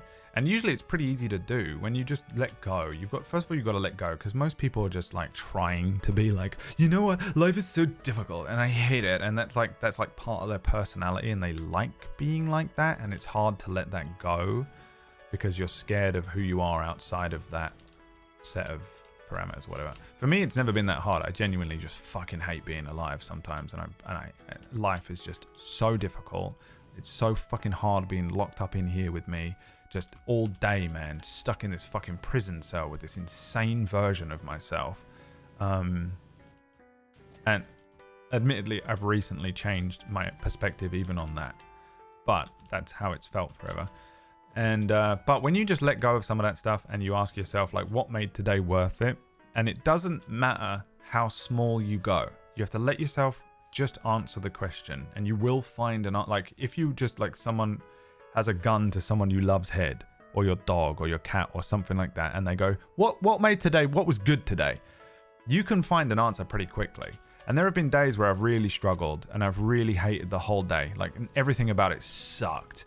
I felt like shit. This person was a shit to me. I fucking had an argument with them. I did this and I hurt myself, and I felt really sick, and I was having a really bad mental health day. And there was that day that I ate that yogurt that I liked. That is an example that I usually give. During that day, the worst day ever, I can't remember exactly what happened on that day or anything like that, but it was just one of these days where I fucking hated it. I really just, it was an awful day on every level.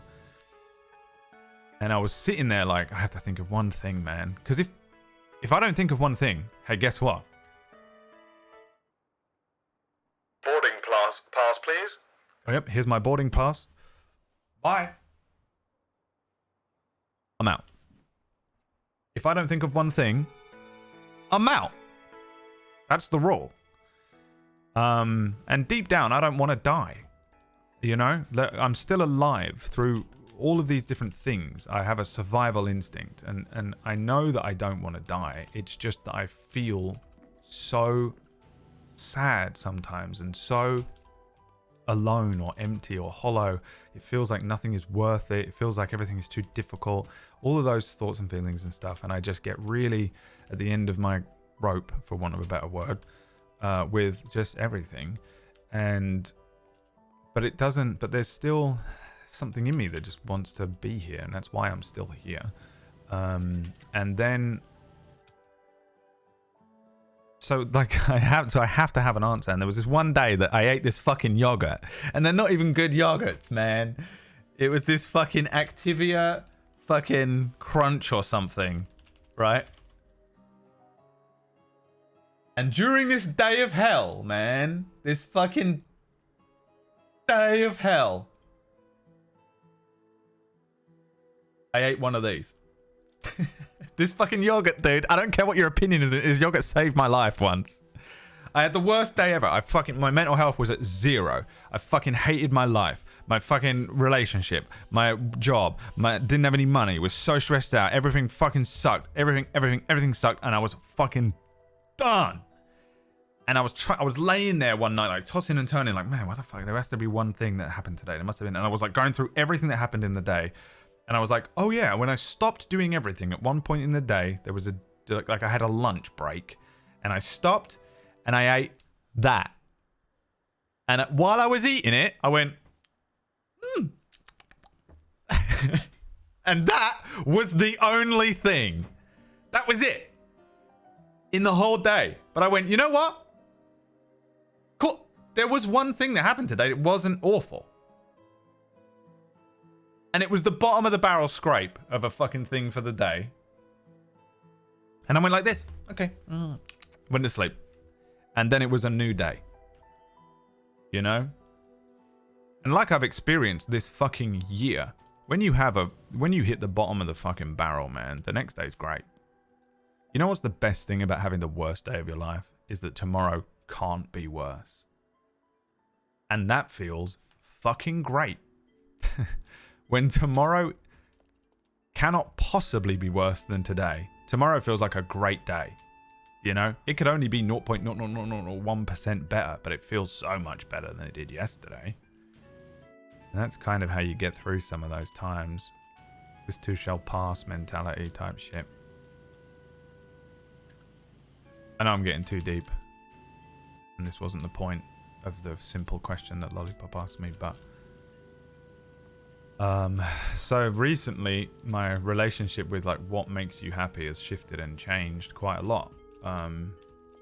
Because I had to define what it meant, and it was really hard to define what makes you happy because I didn't know what happiness was for so long. I didn't know that just laughing with my friends. I used to think like, yeah, even though I'm laughing with my friends, deep down I feel just sad, you know? It's like, haha, this was a great night. Thanks guys, see you later.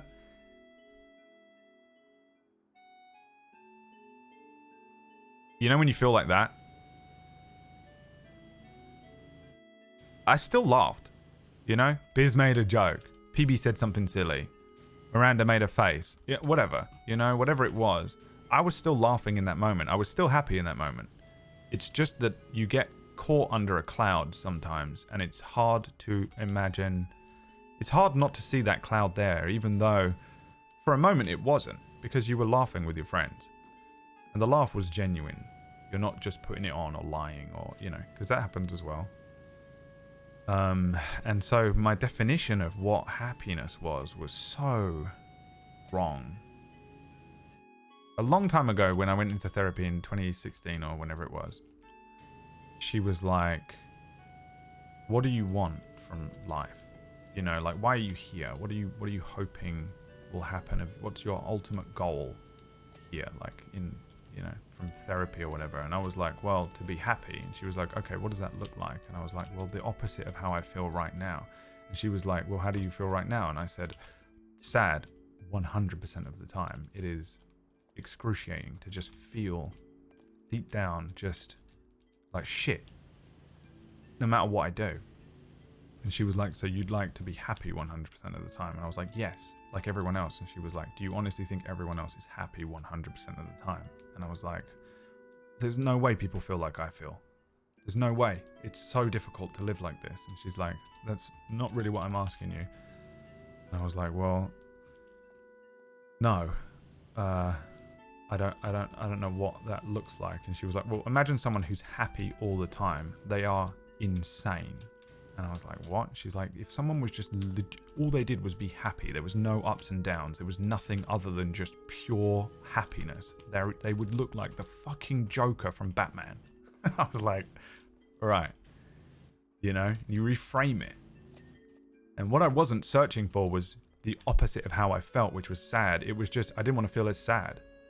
Feeling stable and just nothing is fucking awesome, dude. In comparison to excruciating, endless torment. And so once I had that reframing in place all those years ago, I sort of started working on that a little bit. And this year, a lot of my therapy, or like, you know, the last few months of therapy that I've done, I can't remember when I even went in there, how many more months of it I did before I had to stop recently. A lot of it was sort of discussing stuff like that. Like, what is happiness even? And just trying to figure out and define what it is in my head is kind of rough, because I don't have an understanding of what happy is. So I'm learning it, figuring it out now. It's one of the things I've been actively doing recently. Defining happiness so that I can understand it and recognize it. And I've been recognizing it, you know? If I sit around with my friends and I laugh, I'm happy. You know, if I see the dog fucking do something silly that makes me smile, I'm happy. And I never took note of those things because I was too busy being obsessed with how bad it felt feeling sad. And like I said recently as well, one of the other things was just recognizing when I don't feel sad and just feel normal and stable. And you start noticing that actually you're not always sad. It's just that your life is punctuated by these extreme elements of sadness that are they're so difficult and traumatic to have to experience and feel that day, that week, that month, that you only focus on those months that have happened. And between that month and the next month, between two of these awful months, there was a month where you didn't really do anything, but you got on with life. You were just like, you went out and you got some food and you went to work and whatever, and you didn't really feel good, but you didn't feel bad either. But it's not extreme, so you don't note it. And I started noting every day that I didn't feel awful, because last year I felt so bad for so long. Every day was a living torment for huge pockets of last year. There was about 6 months where I had like a 6-month panic attack that I just didn't go away, and I was just trying to keep afloat through. And it was so visceral and so clear in my memory that when I didn't feel like that, I was like, oh my God, this feels amazing. And all I felt was not bad, you know? And so I started taking note of it. It was just an amazing coincidence that it was just excellent mindfulness for me to fall into, because I felt so bad that I started noting when I just felt below average, even. Not even average, just below average. And so I started taking note of it. And now I'm like, I feel fucking awesome because I've just felt nothing for, you know, like 5 months. Like I've had ups and downs throughout this 5 months, but my God, do I not feel like fucking shit all the time. And that almost makes me feel euphoric. That makes me want to bounce off the walls. So what makes me happy? I don't fucking know, because I don't know what happiness is. The longest answer ever. I'm so sorry.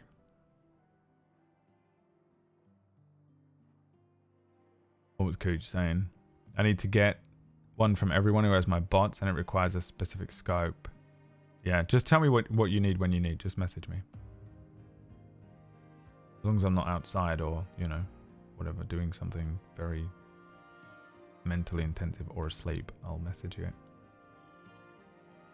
I just would never link sadness and motivation. I tend to get paralyzed when I'm down. I just think of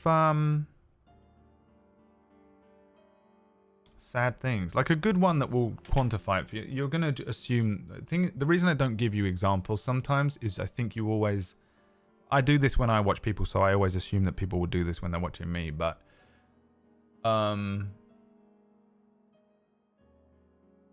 But a nice and easy and obvious one is... I've just been through a breakup, right?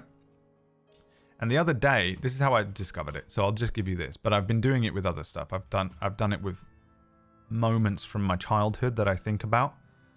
And I'm not talking about like, I don't think of anything like, I don't think of I don't sit and go, okay, I'm going to do EMDR where I go all the way back to that night and I'm now 13 years old and I'm in my body and I'm witnessing this horrible event or something like that, right? Which is a thing I could do. I just mean like I will think of Emma's face, right?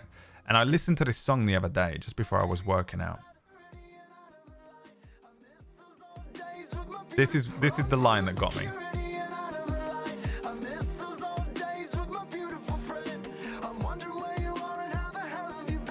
And I listened to that where he goes, I miss those old days with my beautiful friend. I wonder where you are and how the hell have you been? And I just thought of Emma. And this is a song from Blue October, obviously. And it just made me think of Emma. And I just felt like kind of sad for a minute. And then that sadness made me think about how I felt last year. And then I was like, nah, dude, no fucking way. And I got the fuck up, dude. I don't know. I'm not saying it will work for you. I'm not saying use this. This isn't. But me, man, I went... I was working out. And I was like, okay, so I can just... So that worked. I've been using it to motivate myself for like a week. Not every day, it's just that I've noticed that it works for me. If it doesn't work for you, it doesn't work for you. Do you have a P.O. box? No, I don't have one. A friend of mine doesn't believe in the pursuit of happiness, but rather the pursuit of contentment and comfort. I think I'm the same as your friend. Sings New Morning by Nick Cave. Nick Cave is super interesting to listen to about some of this stuff. My therapist told me to listen to his podcast. My fucking therapist. Is it his podcast or something? I actually haven't done it yet. But she was like, you know what would be good for you is if you listen to this. And I was like, Nick Cave? And I was like, I listen to his music and I know about him. He's a really interesting dude. He lost his son, right? But the way he talks about stuff, Nick Cave, and the way that he approaches stuff, I find him very interesting. And I do like his music as well. Nick Cave and the Seeds? Is that what they're called? But I found them just through fucking Peaky Blinders. I watched Peaky Blinders, and they use a lot of their tracks in that show, and I was just like, that's a cool song. A couple of them in there. There's one that I really like that I've got in my like playlist. I'm gonna think of you when I eat this sandwich and go, yeah, okay, well, thanks very much, pal. I've gotten over the hunger part as well. Like, it's really weird how this feels, because I get like so hungry that I feel like I'm gonna collapse, and I feel so lethargic, and now I feel fine. I feel energized. I don't feel hungry, and my window breaks in 20 minutes, and I'm gonna go and eat food. And then I will collapse. Like, the thing is, I eat food, and then I will have an hour where I'm brain dead. But it's also post-stream brain dead. Any other streamer will understand that feeling. You just kind of get a little bit like, and you need to recharge for a minute. So I'm going to go and eat some food, and then I'm going to sit here and prep tonight's D&D session. And,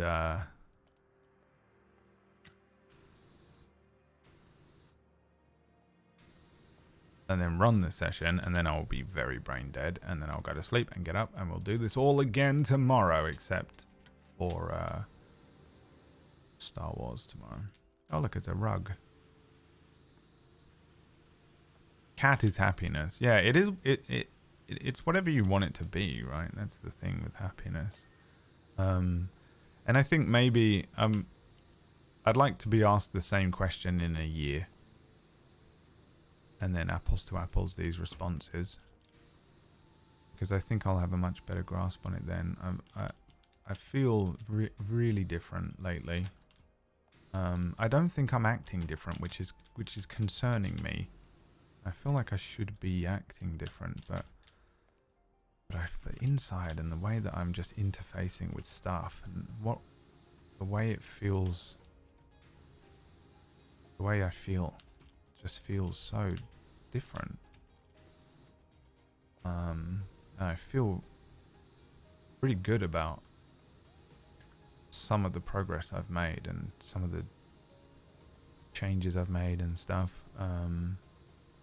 I can't believe I survived last year. It's fucking crazy.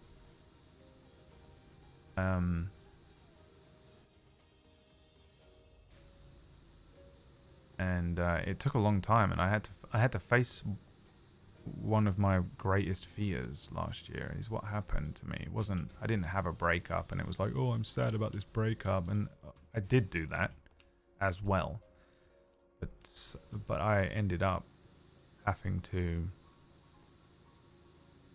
face down one of my biggest mental boss fights that I've been avoiding doing for my entire life, which was being alone. I didn't realize that I was so absolutely beyond petrified of it. I've never ever been alone. I've always made sure that I was fucking codependently, clinically attached to someone. Like I've always lived with someone else. I've always had a routine group of friends or something like that I lived near, and I've always been in a relationship or whatever. And I didn't realize that some of the reason that was the case was because I was fucking terrified of being by myself because of this a particular trauma that I won't bother going into right now that came up when I was younger. And I had to explore that in therapy, and get over it. And I had to face it. Sometimes you're just thrust into a traumatic situation that ends up being this like global level fucking Avengers level threat to your PTSD trauma responses that I didn't even really know was there until I was in it. So I also had to get over this breakup, and that was difficult on its own. And I think anyone who's ever been in a relationship for as long, like a 10-year-ish relationship, longer, something like that, to come out of it, you're two completely different people. You're a completely different age, and the world is a very different place. And that on its own is so scary. But for me was this just enormous singular trigger point that I didn't even know was happening. And I ended up being I just fucking lost my mind, man. Because I suddenly was faced with one of my sort of biggest fears, almost like this. And it was subconscious and not something I was even really aware of, and not something that I've been quietly working on for years, like all of my other depression and anxiety and things. A lot of the other stuff around it I've worked on and I understood about myself. So even when they come up, I'm like, this is why I'm freaking out. But this one just fucking, it was like the sucker punch, dude. I was like, what's this new one? Who the fuck is this new demon that's puppeteering how I feel right now? And it fucking threw me. And it took me everything to get over it. Everything. Like I went to the fucking ends of my mental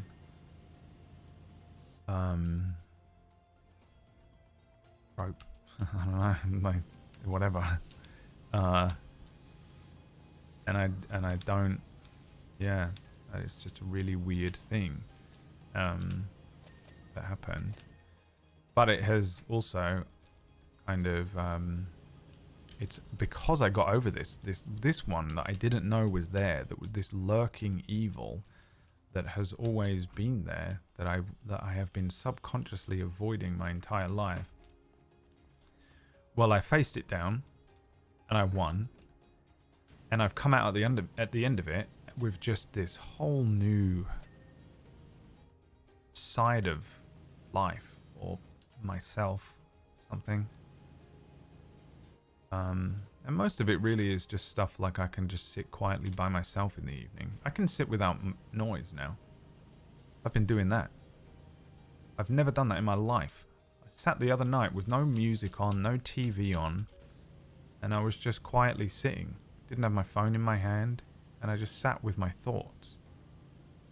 You see that thing they did the other day where they did the poll? They were like, asked people, would you rather sit alone with your thoughts in a room or be on fire?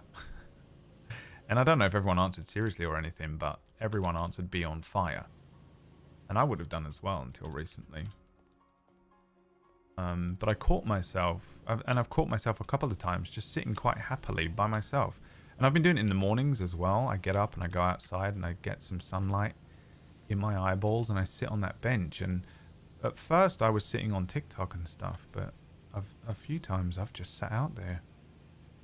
No music going, and just I watch the dog run around and do his morning piss and just listen and I don't know, I'm not really even thinking of anything. I'm just kind of like a little sleepy, but okay. Not really anything. And I've never done that before. And just weird shit like that I can do now. It feels like I've unlocked this side of myself that I've never had access to. And I wouldn't say I feel very, very happy or very, very content or anything like that. I wouldn't say I've like had this breakthrough that is like where I'm like completely changed and everything's good now and the sun is always shining. I don't think I feel happy in these times necessarily. It's just a very different state to be in that I have access to that I've never had access to, and it's weird. It's really weird. And again, the thing that freaks me out is I feel so the same on the surface. Like my personality feels exactly the same. Like I'm still making dick jokes. I'm still getting kind of upset at the same shit, and I feel like everything, like it hasn't really affected anything. And I think that some of that is just that fear that once you start undoing these defense mechanisms, you're like, that's my whole personality. Who am I going to be without them? And actually you're going to be exactly the same because you're still just going to be you.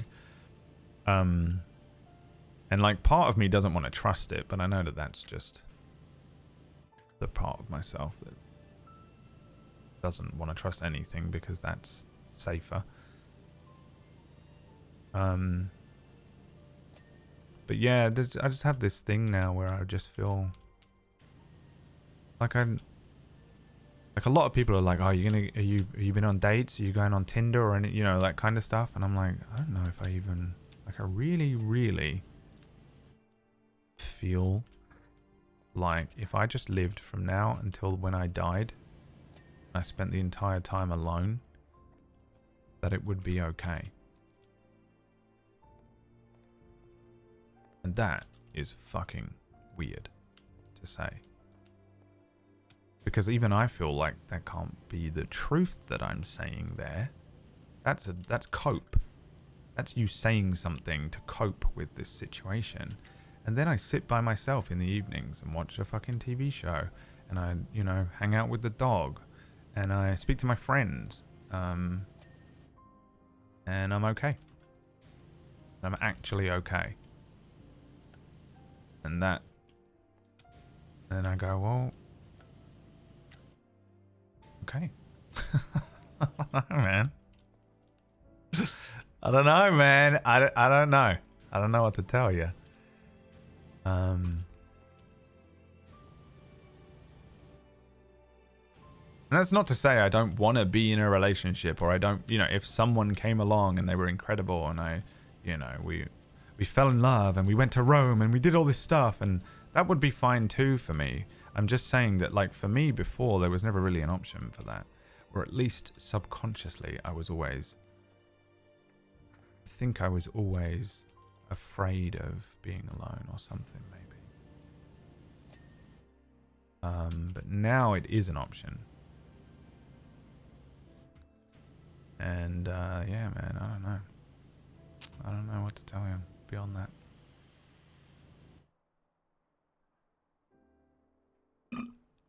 Oh, PB's still here. I shouldn't have mentioned any of it. I mean, PB heard me hysterical. I probably shouldn't say that, actually. But she's heard me fucking in the state I was in. Like, I was fucking losing my mind. I barely even remember it. Like, I actually feel really guilty about it and try not to eat myself up about it because I just feel really awful that I even had to put PB in that position. She was on this fucking phone call with me several times. Muggles as well. The two of them probably saved my life last year.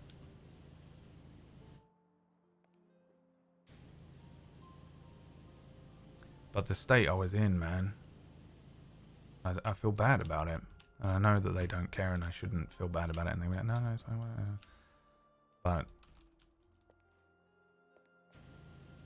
it's a fucking horrible position to be put in.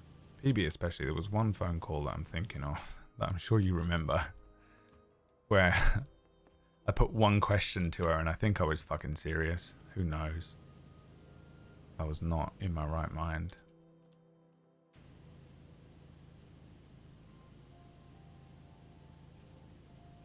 I do feel bad about it, but I know that I shouldn't, and I just have to let that go. And that's all new processing as well. Like, instead of beating myself up and feeling guilty and shit. But I do think the next step on this for me is like finding an actual happiness. My therapist told me, she said, go outside.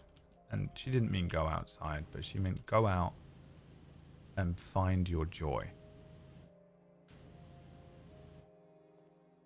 Find a source of joy for you. That's all you have to do now. And I'd like to do that. If I can. But it's hard, man. I still feel broken, and I don't like to use those. I've changed a lot of my terminology in my head, but I don't know, for want of a better word, I feel like a broken person, and I don't.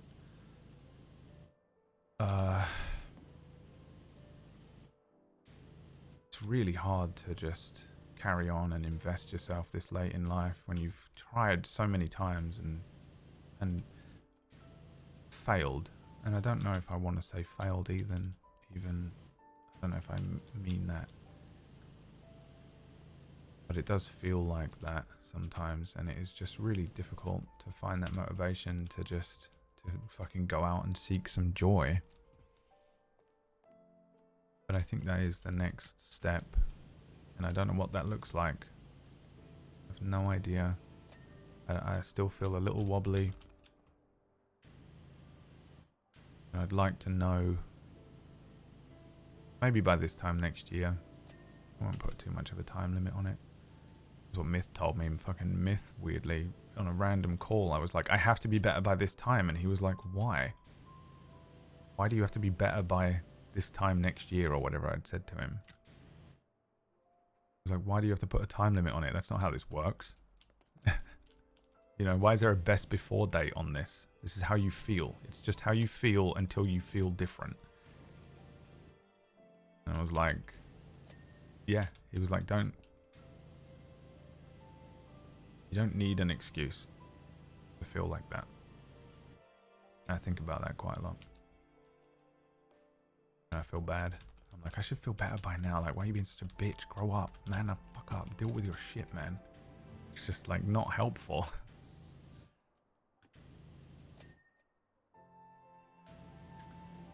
Sorry, Cord. His name is Cord. What the hell is that? Money. Morrison's Fund. Thank you very much. I'll buy myself some economy brand fish fingers. Really splash out.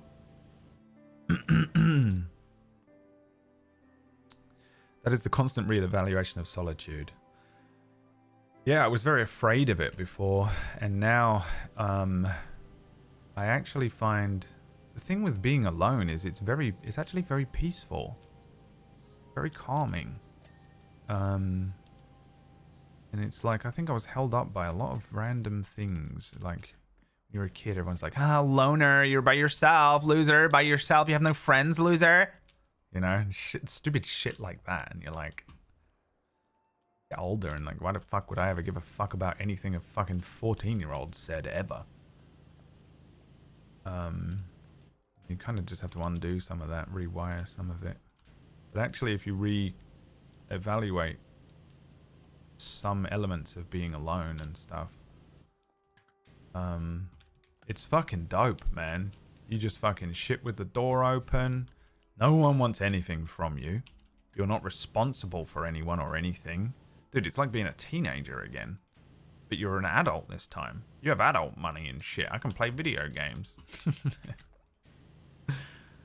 You know, you just gotta find all the good in it. You can say whatever you want. Yeah, I won't say this though, I think. I don't know if I've said it before, but I don't want to. A therapist told me that we should not look to chase happiness because it can be such a fleeting emotion, but instead we should chase contentment and being content with our life. Yeah, I agree with that. I know I think that's for me, again, it was just that I was obsessed with feeling the opposite of how I felt because I didn't have any concept of what happiness was. Even fleeting, I didn't register it. All I knew was that I felt like shit all the time. And that is, all of it is reframing. Like really, all of it is reframing. Done a lot of that recently. That's why I keep saying stuff like, I'm broken, and then going, that's not how I actually view it anymore, because I don't. It's just you know, some of it's all like colors and shapes in my head. It's not really sentences that I can form easily on a stream. To a fucking bunch of strangers. Why am I even speaking to you at all?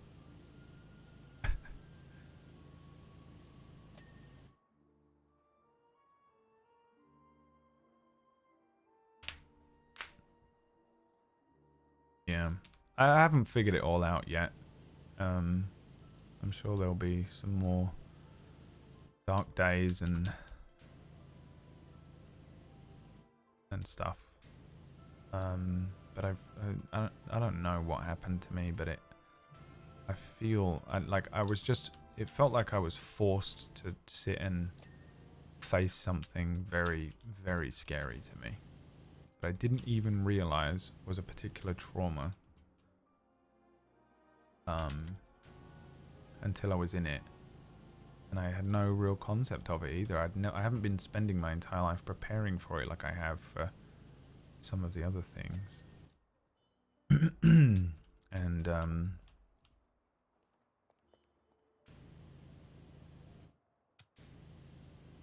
yeah, I think what happened was I was just fucking dropped in. You know, it's like fucking. I was just walking along one day last week, and then suddenly I'm in front of an Elden Ring boss. Like that's what it was. I was just walking along, and in England, walking along a nice English street, and I understood it, and I understood the world, and then suddenly. An Elden Ring boss manifested in front of me, and I saw my health bar, and I went, fuck, and I had to fight an Elden Ring boss that I didn't know had been there my whole life. And I just suddenly was in this extremely huge, sudden, like just unexpected fight that wasn't just like you broke up with someone. We've all been there. Like, it wasn't that, man. It was this thing that I had to seek EMDR therapy about eventually that was to do with my childhood and my dad. And it was fucking weird. But once I beat that fucking boss, man, I came out and I wondered, like, this was me in November, by the end of November, I was like wandering around, like, I felt like an alien in my own skin. Like I was saying stuff and I was like, that's me. And I was talking to people and I was doing things and I was like, that's all me. But the thing inside me that was controlling this fucking person, the fucking spirit in me, whatever it is that's controlling this meat puppet, has been through something completely transformative. And I really and I'm like still trying to come to terms with that. And I really wish I knew how to explain that. Or if anyone knows how that feels, maybe, then you would like, it's fucking weird. And there's just, it's like you don't, I feel like Neo when he fucking died in the Matrix. Maybe that's a bad, I don't feel stronger. I probably am, but I don't feel stronger. I feel weaker. I feel like a little fucking shaking Bambi that has just been fucking looking around and everyone around him is fucking dead. But at least, like, in the sense that fucking Neo just fucking, like, he didn't realize that he needed to die, and then he dies and he comes back and he's like, this is who I am. Before that, I was just Mr. Anderson. I feel like I died last year, and I've just, like, I feel like my spirit died, and then, but it went through some weird Pokemon evolution, and the thing that's left behind is me, and I just feel different. I just feel different. I don't know, man. I really wish I had better words to describe that process. But it came at such a fucking cost. It's so horrific what I had to go through mentally. But I faced down this thing in me that was just this demon that has always been there that I didn't know was there. I think that's the strangest part for me, is that I thought I knew myself so well, and I thought I knew all of my issues, and there he was, one of the biggest demons in my psyche. And then I had to fucking deal with it. I just suddenly had to deal with this new fucking boss. Secret. Those fucking Final Fantasy secret sub-bosses that are absurdly difficult, like Ozma in Final Fantasy 9 or whatever. And you just have fucking, suddenly you're fighting it. But yeah, I mean, I'm sure if anyone has ever gotten over any traumas or, you know, figured when you figure shit out mentally, you do change afterwards. Such a nice feeling. You feel free. In a way, for the first time ever. You didn't know you were in chains. And then suddenly, you're out of them.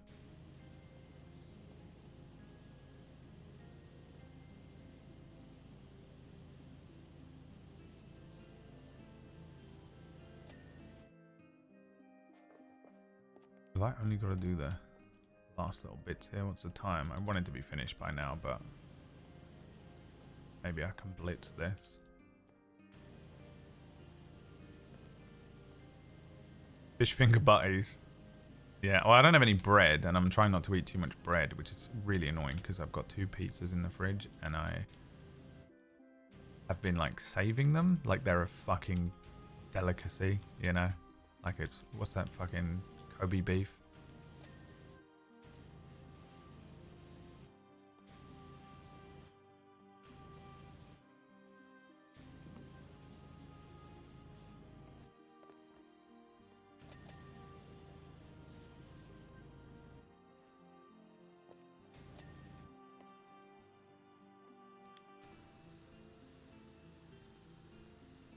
Kobe! That's fucking crazy, dude. That fucking helicopter. What the fuck? I don't even know anything about basketball in America, but that shit was fucking insane. You know what's even crazier is how good he was. I don't even know anything about basketball, but I know that he was just like borderline unchallenged, right? What is his record? Like it's absurd.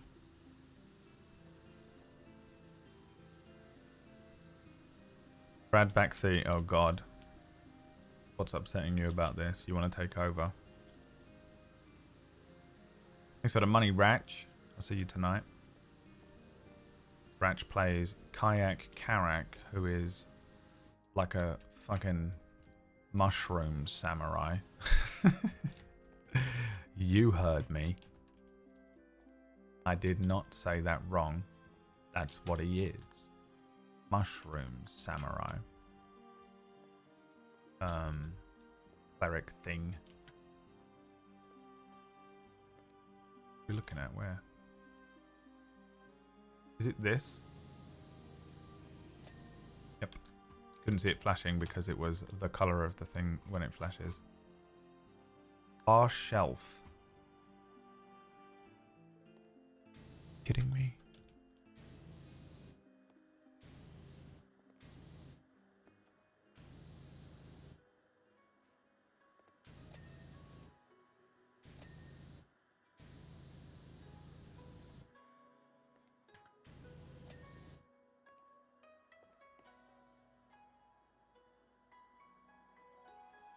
Inspired from that one comic?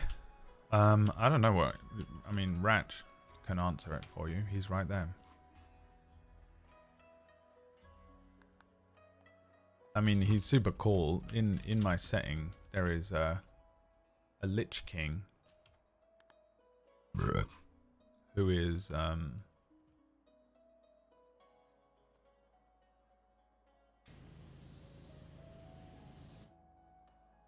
able to control the dead.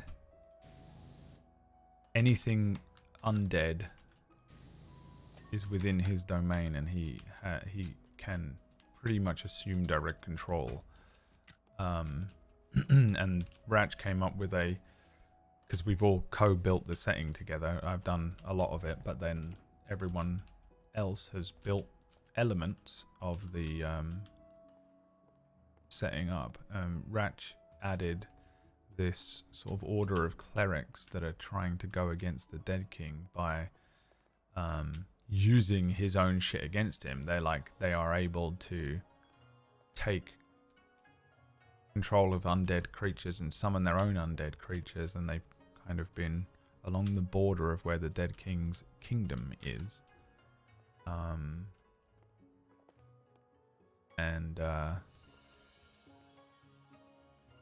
Counter-striking his undead shit with their own undead shit. Oh, there it is.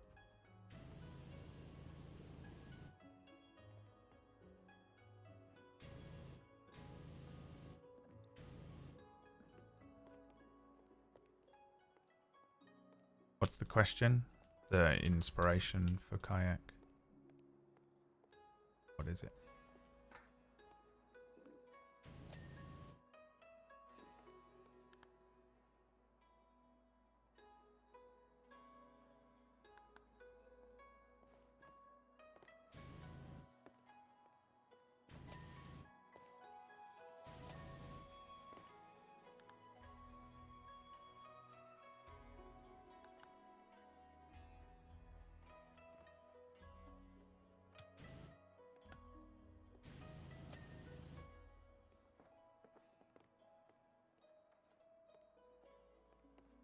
You can never fix yourself.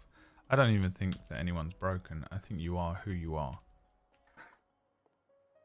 And if you feel sad, then you need to figure out how you manage that aspect. I don't think anyone's broken. I think you're just you. That's who you are. Not everyone has to like you for you or anything like that.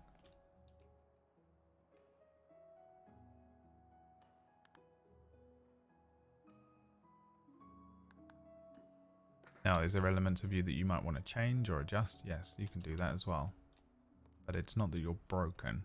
You just want to be better, or want to feel different, or don't like the way that feels when they say that to me. How do I figure out how to make that not feel like that anymore? Framed pictures. This one.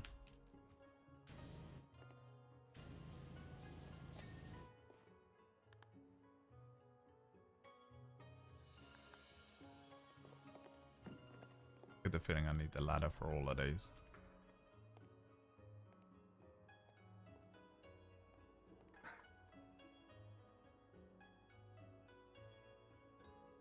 What? Kitchen top shelf.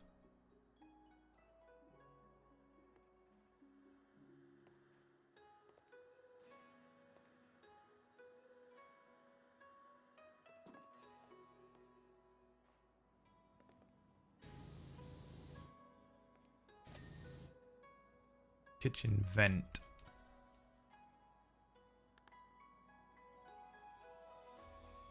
Wall lanterns.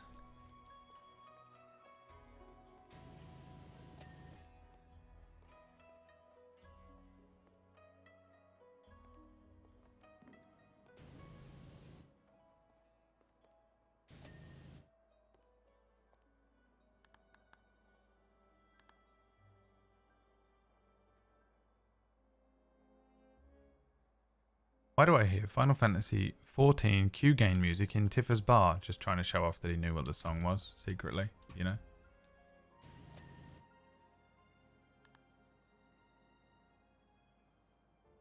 Guys, I know what this song is.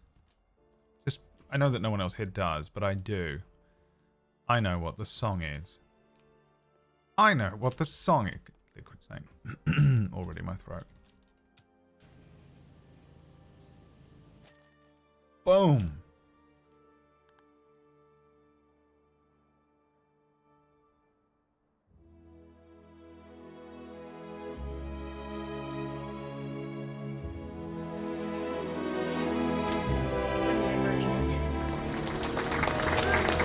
What's next?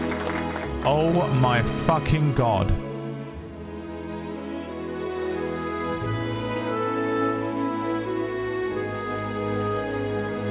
Alright. I might do that tomorrow.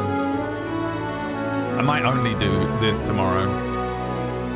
Because my brain is gonna fucking melt. That's me done, baby. Let's go see Orca. She's doing Mass Effect for the first time. I wanted to raid in earlier, but got stuck. Ratch says he was originally created for one of Cord's Spellwind campaigns, and I wanted him as a pure utility character. The look is just based off some image I liked on a Google search.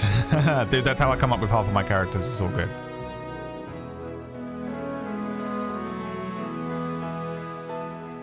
And that's me done. Sorry if it was a bit of a TMI stream. You know me. Sometimes I go off on there. I'm an old man. I almost cried. And,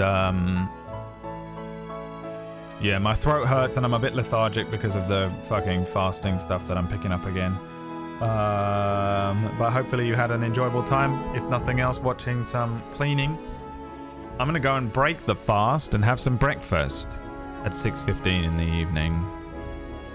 And I'm going to eat a pizza. Shall I eat a pizza? It's so tempting to eat a pizza after that conversation. And prepare some Oracle's Rest.